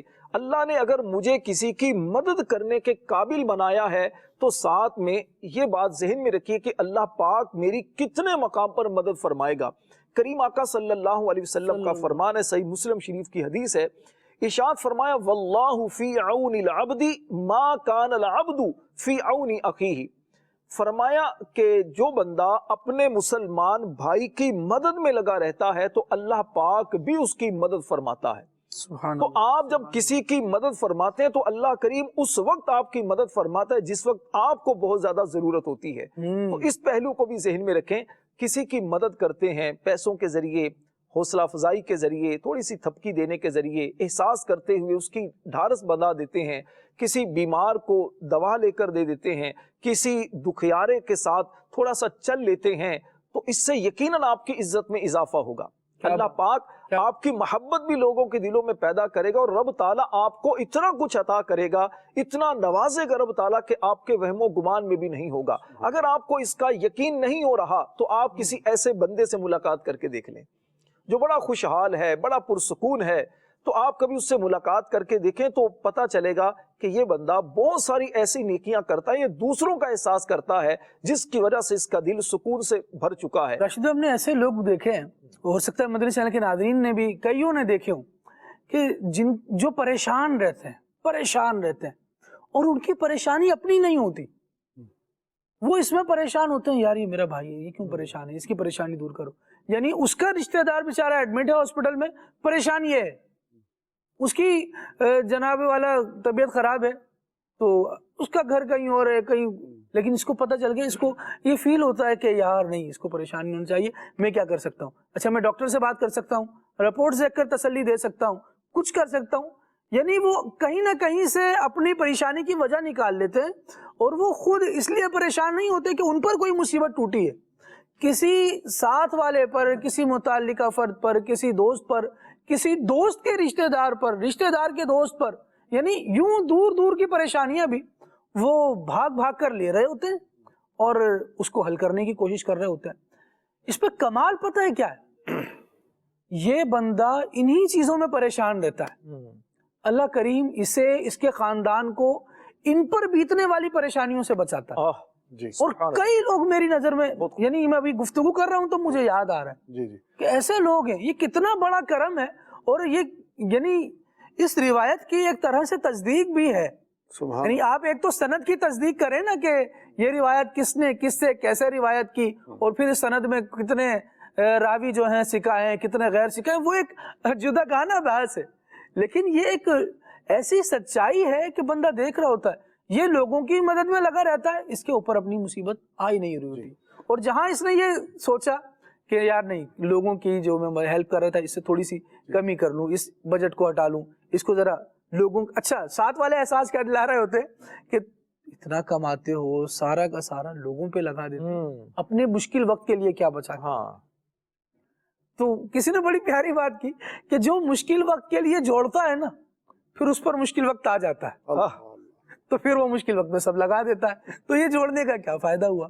لیکن ایسے لوگ بھی دیکھے ہیں کہ جو نہیں جوڑ رہے ہوتے. اچھا اس میں ہم یہ نہیں کہہ رہے کہ جوڑنا جو ہے وہ جائز نہیں ہے, برا ہے, اس کی بڑی مذمت ہے, لیکن ایک پہلو ہے اس کا کہ جو جوڑ رہا ہے اس کے ساتھ یہ بھی ہو رہا ہے, اور جو نہیں جوڑ رہا بس یار آپ نے جوڑا ہے خالد بھائی, اور لوگوں پر جو آپ نے جوڑا ہے, جو بچایا ہے, اب اگر کسی پیارے کا, کسی عزیز کا اگر برا وقت آ گیا, اگر آپ کا جوڑا ہوا اس کے کام آ گیا تو آپ کو وصول ہو گیا نا. آپ نے جوڑا تھا, کیا بات, آپ نے جوڑا تھا, میں اس لیے جوڑ رہا ہوں, اگر کبھی بیماری آئی تو چلیں جی یہ کام آئے گا پیسہ, جوڑا تھا بچی کی شادی کے کام آئے گا, جوڑا تھا مجھے گھر مل جائے گا, کسی دکھیارے کی, کسی اپنے کی پریشانی آپ نے اس سے دور کر دی. اللہ کریم دینے والا ہے نا, اللہ کریم دینے والا, گھر بھی تو اللہ نے دینا ہے, بیماری سے بچانا بھی تو اللہ نے ہے, آپ کو دکھ درد سے بچانا بھی تو اللہ نے ہے نا. تو اللہ تبارک و تعالیٰ کہاں سے آپ کو رزق دے دے, کہاں سے آپ کا کام ہو جائے, آپ کو کیا پتا. اور آپ کسی کے لیے سبب بن جائیں, آپ کے لیے اسباب تیار کیے جا رہے ہوتے ہیں. یہاں پر ایک بات ضرور عرض کروں گا جو آپ نے ضمناً ایک گفتگو کی کہ دیکھیے خالد بھائی ہوتا کیا ہے, ایک تو ہمارا ایک درد ہے, ہمارا احساس ہے, ہم احساس کرتے ہیں کسی کا, لیکن ہمارے احساس میں رکاوٹ اس وقت آ رہی ہوتی ہے, ہمیں اس وقت یوں سمجھے ہم آزمائش کا شکار ہو چکے ہوتے ہیں, یا احساس کرنے والا بہت آزمائش کا شکار ہوتا ہے کہ جب اس کے متعلقہ افراد, جیسے مثال طور پر بیٹا ہے, وہ احساس کرتا ہے, لیکن ماں باپ کی طرف سے کہا جاتا ہے بیٹا چھوڑو نا, کچھ اپنا بھی تو بناؤ. شوہر کسی کا احساس کرتا ہے, بیوی کی طرف سے آتا ہے ارے بھائی چھوڑو, بہن بھائیوں کا کچھ اپنا بھی تو کرو. کبھی بچوں کی طرف سے آ رہا ہوتا ہے کہ ابا جی بس کریں, آپ کتنا بہن بھائیوں کو دیں گے, کچھ ہمارا بھی تو احساس کریں. کبھی رشتہ داروں کی طرف سے, کبھی دوستوں کی طرف سے. اب وہ بیچارہ بندہ کیا ہوتا ہے, پریشان ہو جاتا اس موقع پر. تو ایسے موقع پر ہونا یہ چاہیے کہ دیکھیے دو چیزیں ہیں, ایک تو یہ ہے کہ جو آپ کے متعلق افراد ہیں, جیسے آپ کے بیوی بچے, ان کا حق آپ پر زیادہ ہوتا ہے, ماں باپ کا حق زیادہ ہوتا ہے, تو جو ضرورتیں ان کی ہیں آپ یقیناً وہ پوری کریں. اور ایسا بندہ کرتا ہے, ایسا نہیں ہوتا, کوئی بندہ بھی اتنا پاگل نہیں ہوتا کہ وہ اپنے بیوی بچوں کو, ماں باپ کو چھوڑ کر ان کو بھوکا کر کے کسی اور کا پیٹ بھر رہا ہو. یقیناً ان کا بھی وہ خیال کرتا ہے, احساس والا. اب کسی اور کا احساس اس کے دل میں ہے تو کیا بالکل جو قریبی اس کے رشتہ دار ہیں ان کا احساس اس کے دل میں نہیں ہوگا؟ یقیناً ہوگا. ایک بات تو یہ ہے. دوسری چیز یہ ہے کہ اگر وہ یہ افراد جو ہیں یہ اس بندے کو اتنا زیادہ ٹارچر کر رہے ہوتے ہیں, اتنی بات چیت کر رہے ہوتے ہیں, تو یہ اس چیز کا بھی خیال کریں کہ دیکھیے یہ بندہ احساس کرنے والا ہے. اللہ تبارک و تعالی اس بندے کی کتنی مشکلات کو دور کرے گا. وہی خوبصورت بات مجھے بہت آپ کی لگی دلی طور پر, اور قابل عمل بھی ہے, قابل تحسین بھی ہے کہ آپ دوسروں کے لیے اتنا کچھ کر رہے ہیں, یا آپ کے جو بڑے ہیں یا آپ کے شوہر بھائی بیٹے کر رہے ہیں. آپ کتنی بیماریوں سے بچے ہوئے ہیں آپ کو نہیں پتا. ہو سکتا ہے پیچھے کتنے لوگوں کی دعائیں ہوں, آپ بیماریوں سے بچے ہوئے ہیں. کتنے لوگوں کی دعائیں ہوں, آپ مشکلات سے بچے ہوئے ہیں. کتنی بار روڈ ایکسیڈنٹ سے آپ بچے, کتنی بار مشکلات سے آپ باہر نکل آئے. اللہ نے آپ کو گھر دے دیا, عزت دے دی, شہرت دے دی, اللہ نے آپ کو لوگوں کے دلوں میں مقام دے دیا. یہ اسی کی وجہ سے تو نہیں کہ آپ نے دوسروں کا احساس کیا, تو اللہ پاک نے اس کا بدل, اس کی برکتیں آپ کے گھرانے پر نصیب فرمائی. سبحان اللہ. خالد بھائی دوسرے کے مال کی بات یاد آئی کہ دیکھیے جس طرح باپ کا انتقال ہو تو باپ کی وراثت میں جس طرح بیٹوں کا حق ہے, اس طرح بیٹیوں کا بھی تو حق ہے. جی صحیح. اب بیٹیوں کا حق ہے باپ کے مال میں, دونوں برابر کے حصے دار ہیں, ٹھیک ہے, دونوں کا وراثت میں حصہ ہے. اب کس کا کتنا ہے اس پر نہیں جا رہا. تو اب عموماً ہمارے معاشرے کا ایک سلگتا ایک موضوع یہ بھی ہے کہ وہ بیٹے یہ سمجھتے ہیں کہ باپ کے مرنے کے بعد جو کچھ ہے نا سارا کا سارا ہمارا ہی ہے, بہنوں کا کوئی حصہ نہیں. اچھا اب کیا ہے, یا تو بہنیں معاف کر دیں, بہنوں نے معاف کر دیا, اگرچہ شرعی طور پر بہنیں معاف نہیں کر سکتی اپنا حق. بہنیں اگر معاف نہیں کرتی, قبضہ کرنے کے بعد, قبضہ کر کے عموماً ہوتا ہے قبضے کے, ہوتا نہیں ویسے ہی ہوتا ہے جی, لینا ہی نہیں ہے. جی جی بہنوں نے قبضہ ہی نہیں کیا, کچھ بھی نہیں کیا, جی چلے جی معاف کر دیا. وہ معاف کرنے کی صورت میں یوں بن رہی ہوتی ہے نا کہ یار معاف نہیں کرے تو رشتہ داری جائے گی. میں وہی تو بتا رہا ہوں. اگلی بات یہ ہوتی ہے ہم نے آپ کی شادی کر دی, ہاں, اگر بہنوں نے معاف نہیں کیا تو اب ان کے لیے گھر کے دروازے بند. اگر وہ آئیں بھی تو کبھی بھائی کی طرف سے تانے, کبھی بھابھی کی طرف سے تانے, رشتہ داروں کی طرف سے تانے کہ یہ تو دیکھو اپنا حق لے کر بیٹھی ہے, اب اس کا اس گھر میں کیا حق. ارے اللہ کے بندو, وہ اس نے جو حق لیا وہ اپنے باپ کا لیا ہے, تمہارا تو نہیں لیا. بحیثیت بھائی تمہارا تو حق ہے نا بہنوں کے لیے کہ تم اپنے بہنوں کا خیال کرو، گھر کے سربراہ ہونے کی حیثیت سے۔ تو ہوتا کیا ہے کہ بہنوں کو حق نہیں دیا جاتا اور اس کی وجہ سے بہنوں کا حق دبا لیا جاتا ہے۔ تو پھر اب ظاہری بات ہے کہ جب بہنوں کا حق دبایا گیا تو اللہ کو تو جواب دینا ہے، اللہ اللہ قیامت والے دن بھی جواب دینا ہے۔ اور بہنوں کے دل سے جو آہیں نکلیں گی، ایک طرف سے اس بہن کے شوہر کی طرف سے، اس کے سسرال کی طرف سے اس پر دباؤ ہوتا ہے، اپنا حصہ لے کر آؤ، اپنا حق لے کر آؤ، اگرچہ ان کا بھی یہ مطالبہ غلط ہے۔ ادھر سے یعنی اس میں یہ اہل سسرال کا حق شامل نہیں ہوتا، تو بیٹی چاہے تو لے، نہیں چاہے تو نہ لے، نہ لے، لیکن یعنی وہ جو معاف کرنے کی ایک شرعی صورت بنتی ہے۔ تو اب مطلب دوسرے کا حق جو ہے وہ آپ دبا کر بیٹھیں۔ جو عبد الواجد بھائی نے ایک بات لی تھی کہ آپ کا مال ہے ہی نہیں، ایک تو یہ ہے نا کہ حق للسائل والمحروم، کہ جو محروم کو آپ نے دینا ہے، جس کو آپ نے، جو مال آپ کے پاس ہے لیکن حق اس کا ہے، تو آپ کو یہاں پر یہ اللہ کا شکر ادا کرنا چاہیے کہ رب تعالیٰ کا شکر ہے، رب تعالیٰ نے مجھے دینے والا بنایا ہے۔ اللہ نے دنیا کا ایک نظام، خالد بھائی، رزق کا کیا رکھا ہے کہ اللہ پاک رزق کسی اور کے ذریعے، بندوں کا رزق بندوں کے ذریعے بندوں تک پہنچاتا ہے۔ یہ ایک خوبصورتی ہے کہ اللہ پاک نے آپ کو دیا، پھر آپ زکوٰۃ فرض کر دی گئی، آپ زکوٰۃ غربا کو، یتیموں کو، جو حقدار ہیں ان کو دیتے ہیں، آپ مسجد میں دیتے ہیں، مدرسے میں دیتے ہیں، رشتہ داروں کو دیتے ہیں، آپ کسی بھی حقدار کو دیتے ہیں، تو آپ کو شکر ادا کرنا چاہیے، مالک نے مجھے گویا رزق کی تقسیم کا ایک ذریعہ بنایا ہے۔ یہ بھی راشد بھائی، یہ وہ ہے جو اس کے مال میں 2.5% پر یوز ہو رہا ہے، جو 97.5% استعمال ہو رہا ہے، وہ بھی یہ بندہ جو کما رہا ہے وہ تقسیم کر رہا ہوتا ہے اپنی اولاد میں، اپنے ماں باپ میں، اپنی بیوی میں، مطلب یہ سارے رشتے جو ہیں ان میں وہ کما یہ رہا ہوتا ہے لیکن تقسیم اسی کے ہاتھ سے رب العالمین جل وعلا۔ تو اس پر اللہ پاک کا شکر ادا کرنا چاہیے کہ اللہ پاک نے مجھے دینے والا بنایا ہے۔ اچھا خالد بھائی، یہ دیکھی بھالی باتیں ہیں کہ آپ جب دینا چھوڑ دیتے ہیں، جب ہاتھ روک لیتے ہیں تو آپ کو ملنا بھی بند ہو جاتا ہے۔ اللہ اللہ جی، جب آپ دوسروں کو دینا چھوڑ دیتے ہیں نا، آپ کو بھی ملنا بھی بند ہو جاتا ہے۔ والی مثال ہے یہ ایک حقیقی بات ہے، نکلتا رہے گا تو نیچے سے اور آتا رہے گا، پائپ کے آگے سے پانی بہتا رہے گا تو پیچھے سے اور آتا رہے گا۔ تو عموماً ہوتا کیا، لوگ یہ سمجھ رہے ہوتے ہیں کہ بھئی آپ دے رہے ہیں، یا جس طرح میں نے بات کی تھی کہ دوسرے آپ سے متعلقہ افراد جو ہوتے ہیں وہ آپ کو ڈرا رہے ہوتے ہیں کہ بھئی آپ سارا ہی لٹا دو گے، سبھی دے دو گے تو آپ کے پاس کیا بچے گا۔ ان کو یہ بات سمجھ نہیں آ رہی ہوتی کہ اگر یہ دے رہا ہے نا تو اس کو مل رہا ہے، اس کو دعائیں بھی مل رہی ہیں، اللہ پاک رزق بھی دے رہا ہے۔ اور پھر اگر ہم قرآن پڑھیں تو اللہ کے راستے میں جو آپ دیتے ہیں تو اس کو 700 گنا بلکہ اس سے بھی بڑھ کر مل رہا ہوتا ہے، اور دینے والا عموماً ایسا ہوتا ہے خوشحال زندگی گزار رہا ہوتا ہے۔ تو اللہ پاک سے ہمیشہ بندے کو یہ دعا کرنی چاہیے کہ مالک مجھے ہمیشہ دینے والوں میں رکھ، مجھے لینے والوں سے بچا کر۔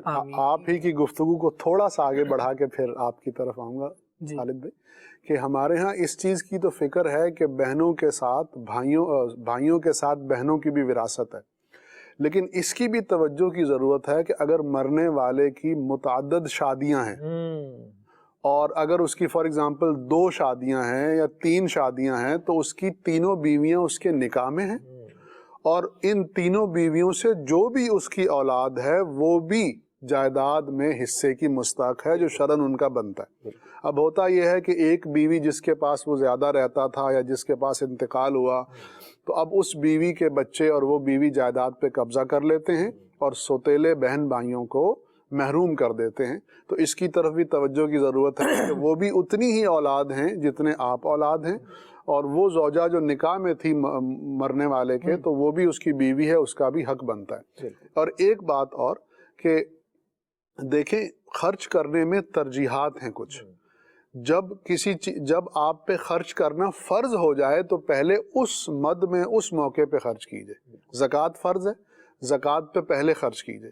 آپ مقروض ہیں، کسی کا قرضہ دینا ہے تو پہلے قرضہ ادا کیجئے، اس کے بعد آپ دوسروں کے ساتھ نیکی کیجئے۔ بعض لوگوں کو یہ دیکھا ہے کہ کوئی صاحب ہیں، انہوں نے کسی دوسرے کا 5 لاکھ قرضہ دینا ہے تو وہ قرض خواہ تڑپ رہا ہے، لیکن یہ صاحب نیکی ہی کیے جا رہے ہیں، کبھی یہاں بانٹ دیا کبھی وہاں بانٹ دیا، تو اس کو دینا آپ پہ فرض ہے، وہ حق العبد ہے، اس کو پہلے ادا کریں، پھر اس کے بعد آپ دوسری جگہوں پہ بھی خرچ کریں۔ زکوٰۃ دی نہیں ہے اور صدقات کیے جا رہے ہیں، تو زکوٰۃ آپ پہ فرض ہے، پہلے وہ ادا کیجئے، اس کے بعد پھر دوسرے صدقے دیجئے. تو اس بات کی طرف بھی توجہ رہنی چاہیے. ایسے ہی ایک چھوٹی سی بڑی کامن سی مثال ہے، دیکھی والی ہے لیکن ہونا نہیں چاہیے ایسا. مارکیٹس میں کیا ہو رہا ہے کہ ایک بندہ ہوتا ہے جو لوکل مارکیٹس میں، جو ایک سینیریو ہے، چائے کی ٹرے اس کے ہاتھ میں ہوتی ہے اور ایک کیٹل اس کے پاس ہوتا ہے، وہ جو بلاتا ہے اسے چائے بھر کے دے دیتا ہے.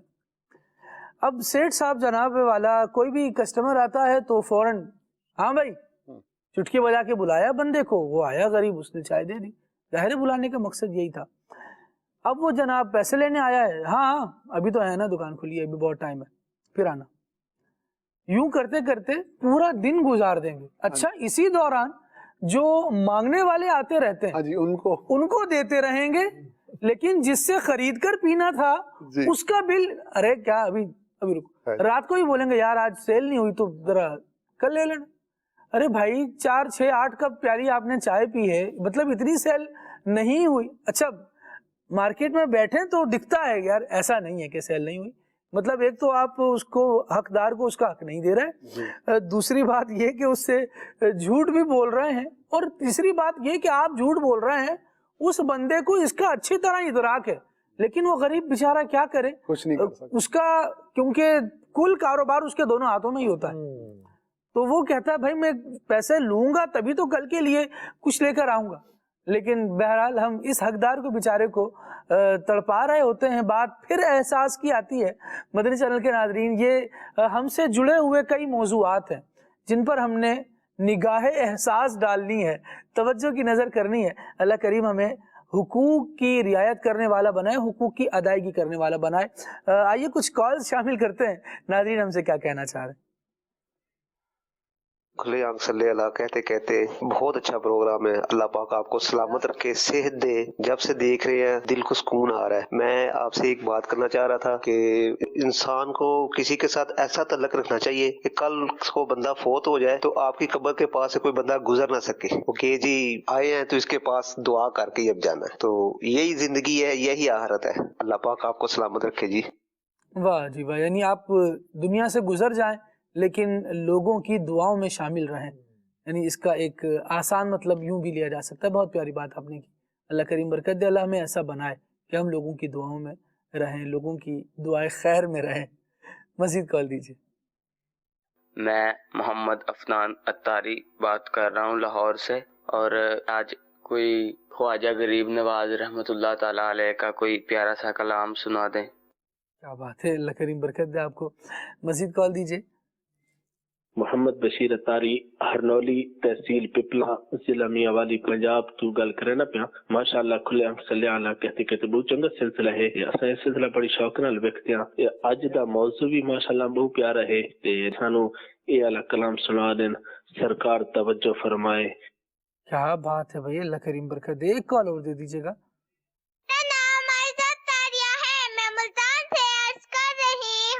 مجھے یہ والا کلام سنا دے. خاکے مدینہ ہوتی میں خاک سار ہوتا. دعوت اسلامی زندہ باد. کیا بات ہے جی، اللہ کریم برکت دے. مزید کال دیجیے گا. کلام کے لیے عرض کرنی تھی، راتیں بھی مدینے کی، باتیں بھی مدینے کی، جینے میں یہ جینا ہے، کیا بات ہے جینے. سبحان اللہ سبحان اللہ، اللہ کریم برکت عطا فرمائے. میسیجز بھی بہت سارے ہیں اور فرمائشوں پر مشتمل ہیں. نعت خواں اسلامی بھائی آج موجود نہیں ہیں تو انشاءاللہ اسٹوڈیو کلام ہم آپ کو اللہ نے چاہا تو سنائیں گے. خواجہ صاحب کی منقبت کی فرمائش آئی تو آئیے پہلے خواجہ صاحب کی منقبت سن لیتے ہیں. یا معین دین، یا معین دین، یا معین دین، یا معین دین.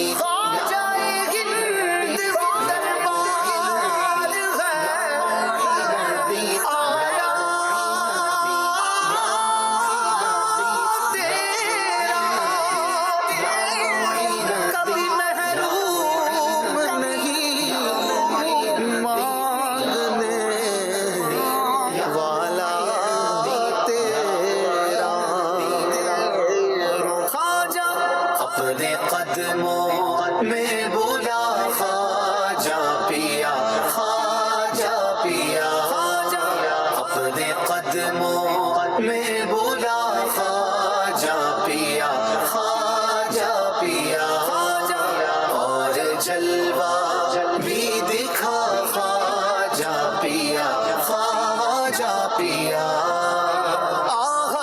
کتنی دیر سے میں دور ہوں اجمیر سے، آہ کتنی دیر سے میں دور ہوں اجمیر سے، جانے میں کب آؤں گا خواجہ پیا، خواجہ پیا، جانے میں کب آؤں گا خواجہ پیا، خواجہ پیا، میرے قدموں میں بولا خواجہ پیا، خواجہ پیا، اور جلوہ بھی دکھا خواجہ پیا، خواجہ پیا، دل سے دنیا کی محبت کی مصیبت دور ہو، دل سے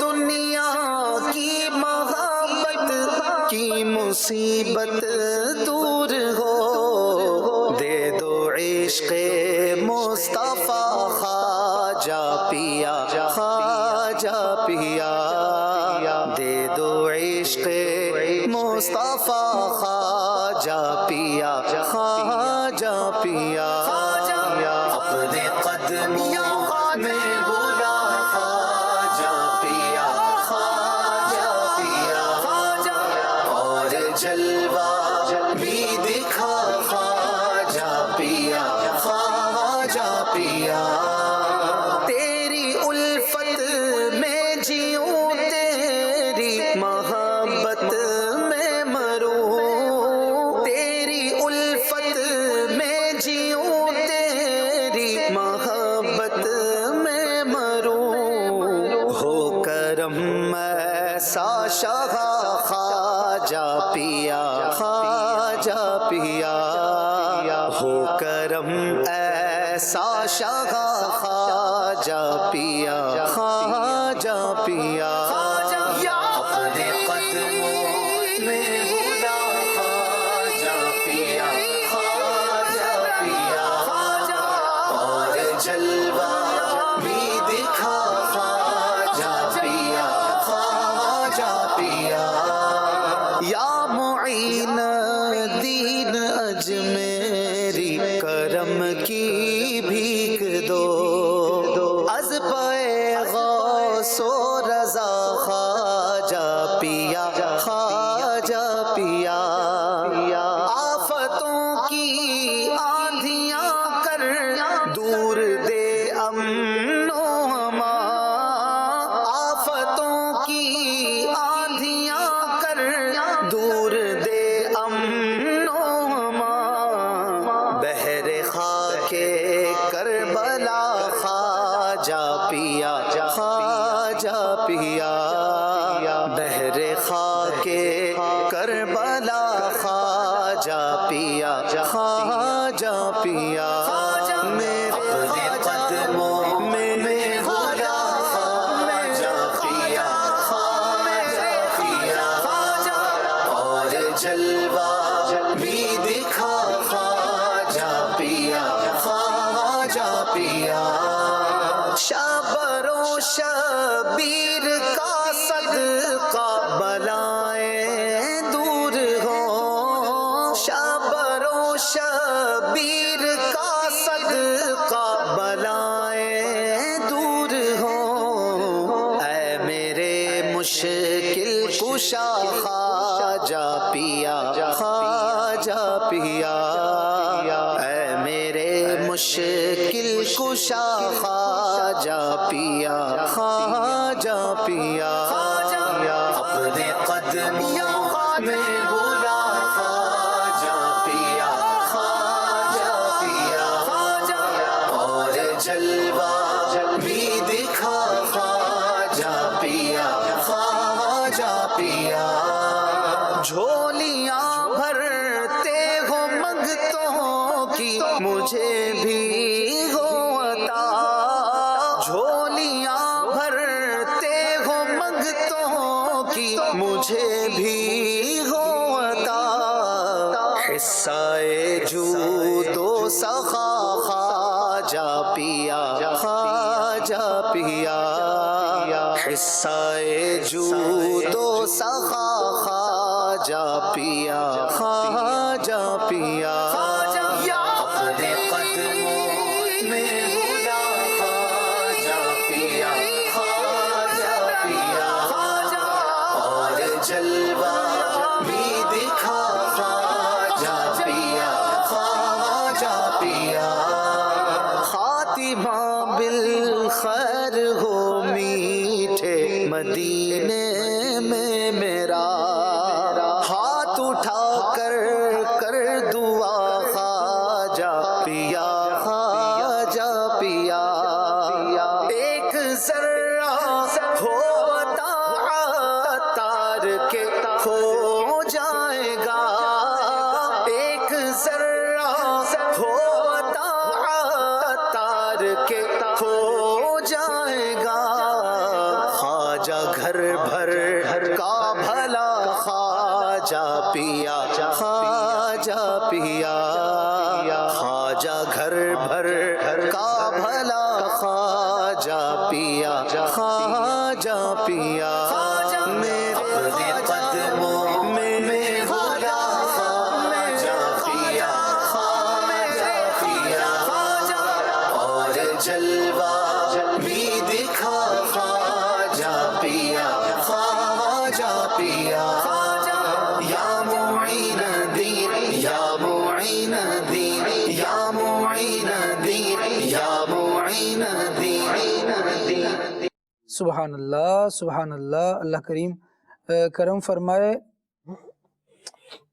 میسیجز بھی ہیں، ان میں سوالات بھی ہیں، فرمائشیں بھی ہیں. اشفاق بھائی کی آواز میں کلام سننے کا میسیج تھا، ماشاءاللہ کلام تو سنا دیا گیا ہے، لیکن یہاں میسیج تھا آمد رمضان کا، لیکن بہرحال اشفاق بھائی کا کلام شامل ہوا. سرگودا سے میسیج ہے سفر ہمارا بھی سرکار ہو مدینے کا، اور ایک میسیج ہے یہ کلام سننا ہے طیبہ کے جانے والے.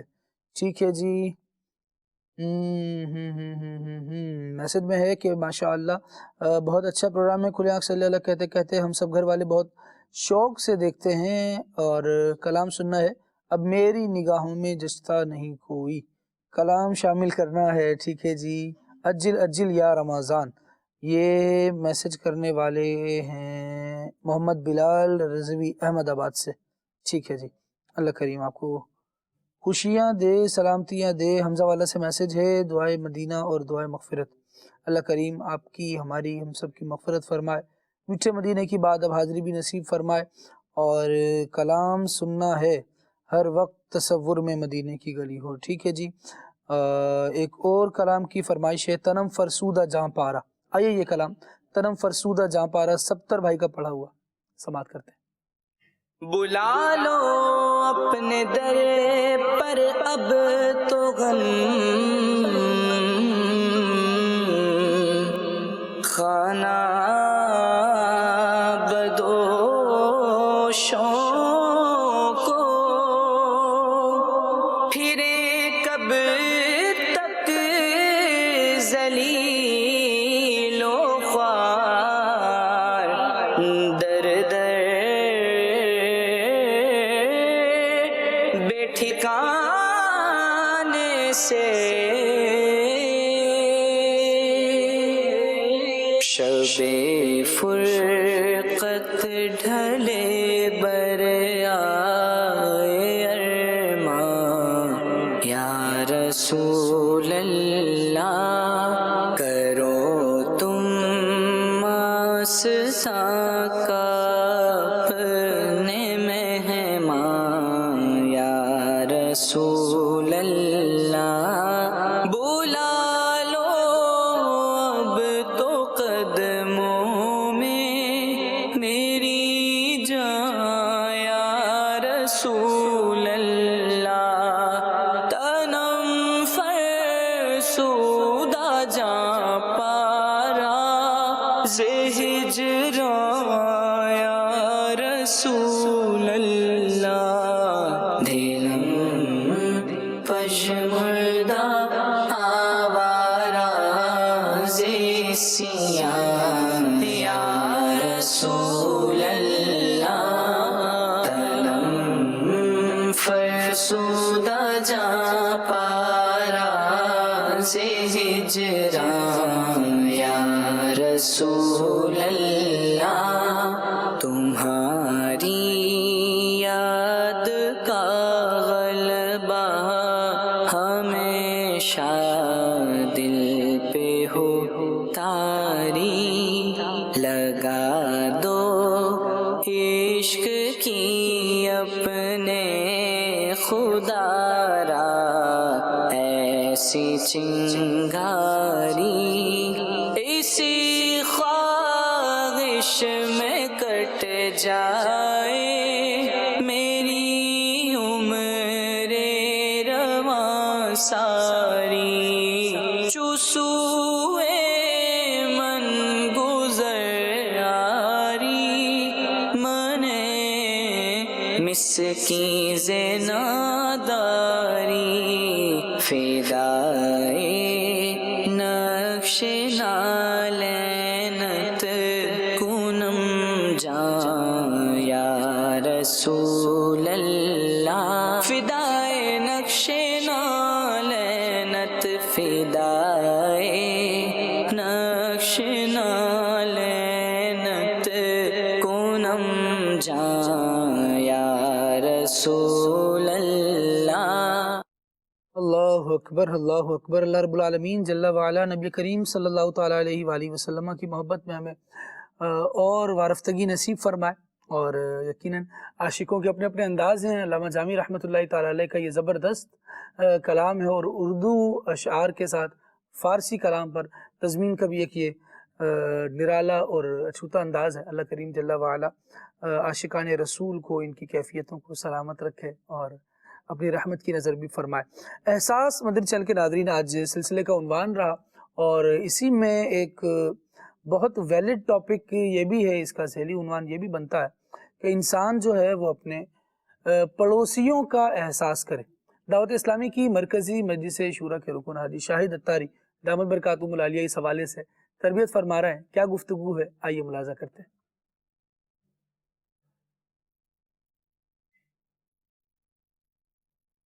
میرے آقا صلی اللہ علیہ وسلم نے فرمایا، خدا کی قسم وہ مومن نہیں، خدا کی قسم وہ مومن نہیں، خدا کی قسم وہ مومن نہیں۔ پیارے آقا علیہ الصلوۃ والسلام کی عادت کریمہ تھی، اہم بات کو 3 مرتبہ دہرایا کرتے۔ صحیح۔ عرض کی گئی کون یا رسول اللہ؟ نہیں وہ مومن نہیں، کون ہے وہ جس کے بارے میں آپ قسمیاں فرما رہے ہیں کہ وہ مومن نہیں؟ ارشاد فرمایا وہ شخص کے اس کے پڑوسی اس کی آفتوں سے محفوظ نہ ہو، یہ اپنے پڑوسیوں کو تکلیف دیتا ہے۔ اچھا اب غور کریں کہ وہ کون سے انداز ہیں جس سے پڑوسی کو تکلیف ہو سکتی ہے۔ مثال کے طور پر غریب ہے اور آپ مالدار ہیں، اور آپ جو گھر کے لیے پھل فروٹ لاتے ہیں اس کے چھلکے باہر ڈالتے ہیں، تکلیف ہوگی نا؟ ہاں، بچے دیکھیں گے، تنگ کریں گے ماں باپ کو کہ جی ہمیں بھی لا کے دیں، اور وہ غریب لوگ ہیں نہیں لے سکتے۔ اسی طرح مختلف ٹافیاں وغیرہ، چاکلیٹ بڑے قیمتی اس کے ریپر آپ ڈال دیں، ان کو تکلیف پہنچے گی۔ اچھا گھر کا کوڑا کرکٹ جو ہے آپ لا کر پڑوسیوں کو ساتھ ڈال دیں۔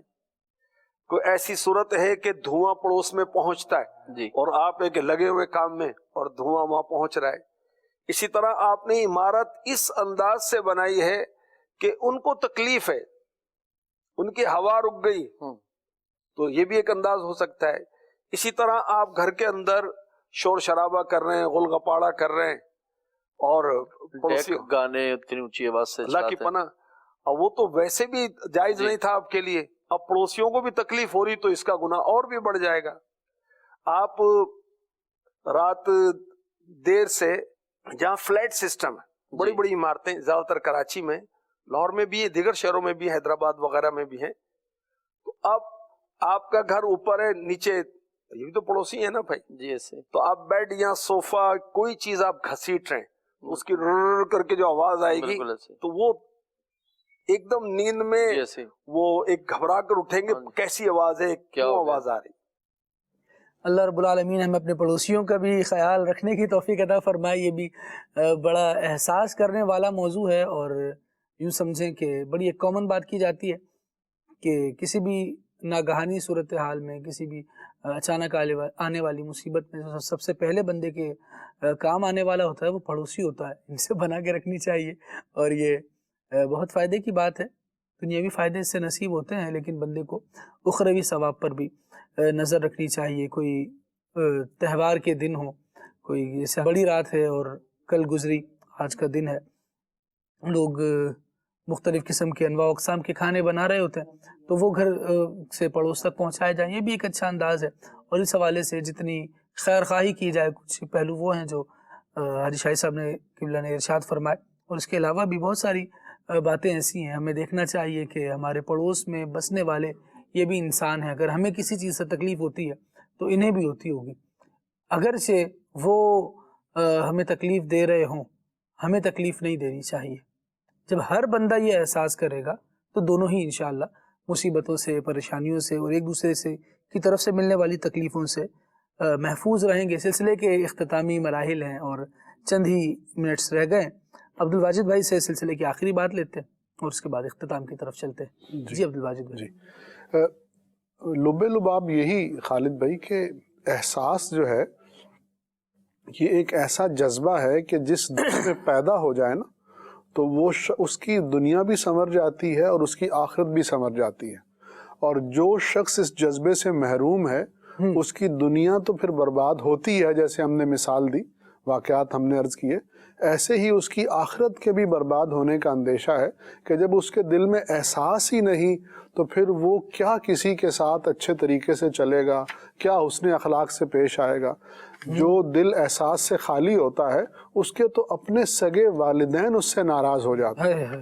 جو دل احساس سے خالی ہوتا ہے خود اس کی اپنی بیوی کے ساتھ نہیں بنتی. جو دل احساس سے خالی ہوتا ہے خود اس کی سگی اولاد جو ہے اس کو چھوڑ کر چلی جاتی ہے. تو احساس پیدا کیجئے اور احساس کے سائے میں زندگی گزاریے.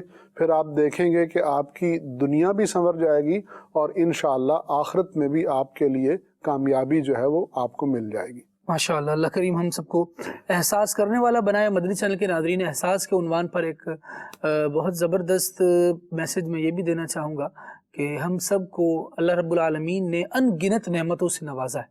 جو نعمتیں ملی ہوئی ہیں ان کی قدر کیجئے، ان کا احساس کیجئے. اور اللہ تبارک و تعالیٰ کی طرف سے ملنے والی نعمتوں میں سے ایک بہت عظیم نعمت وہ ہمارا ایمان ہے کہ اللہ کریم نے ہمیں مسلمان بنایا ہے. اس ایمان کی نعمت کا احساس کیجئے. انہیں بری صحبتوں میں، بد مذہبوں اور عجیب و غریب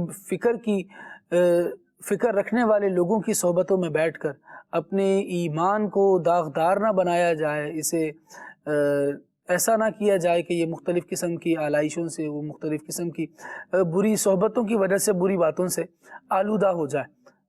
اہل حق کے ساتھ رہیے، علماء دین کے ساتھ رہیے اور دینی مسائل سیکھنے میں ایمان کی حفاظت کے لیے یہ پہلو پیش نظر رکھیے کہ ایمان کی قدر کیجئے. اس کا احساس ایسے ہوگا کہ دین کا مسئلہ علماء دین سے پوچھیے. یہ ایک احساس کی بہت بہترین صورت رہے گی. اللہ تبارک و تعالی ہمیں اپنی نعمتوں پر شکر ادا کرنے کی توفیق عطا فرمائے اور ان کا احساس کرتے ہوئے زندگی بسر کرنے کی توفیق عطا فرمائے. سبحانک اللہم و بحمدک، اشہد ان لا الہ الا انت، استغفرک و اتوب الیک. مصطفیٰ جان رحمت پہ لاکھوں سلام، شمع بز میں ہدایت پہ لاکھوں سلام. غوث اعظم امام التقا والنقا، جلوہ شان قدرت پہ لاکھوں سلام. مجھ سے خدمت کے قدسی کرے رضا، مجھ سے خدمت کے قدسی کرے رضا. مصطفیٰ جان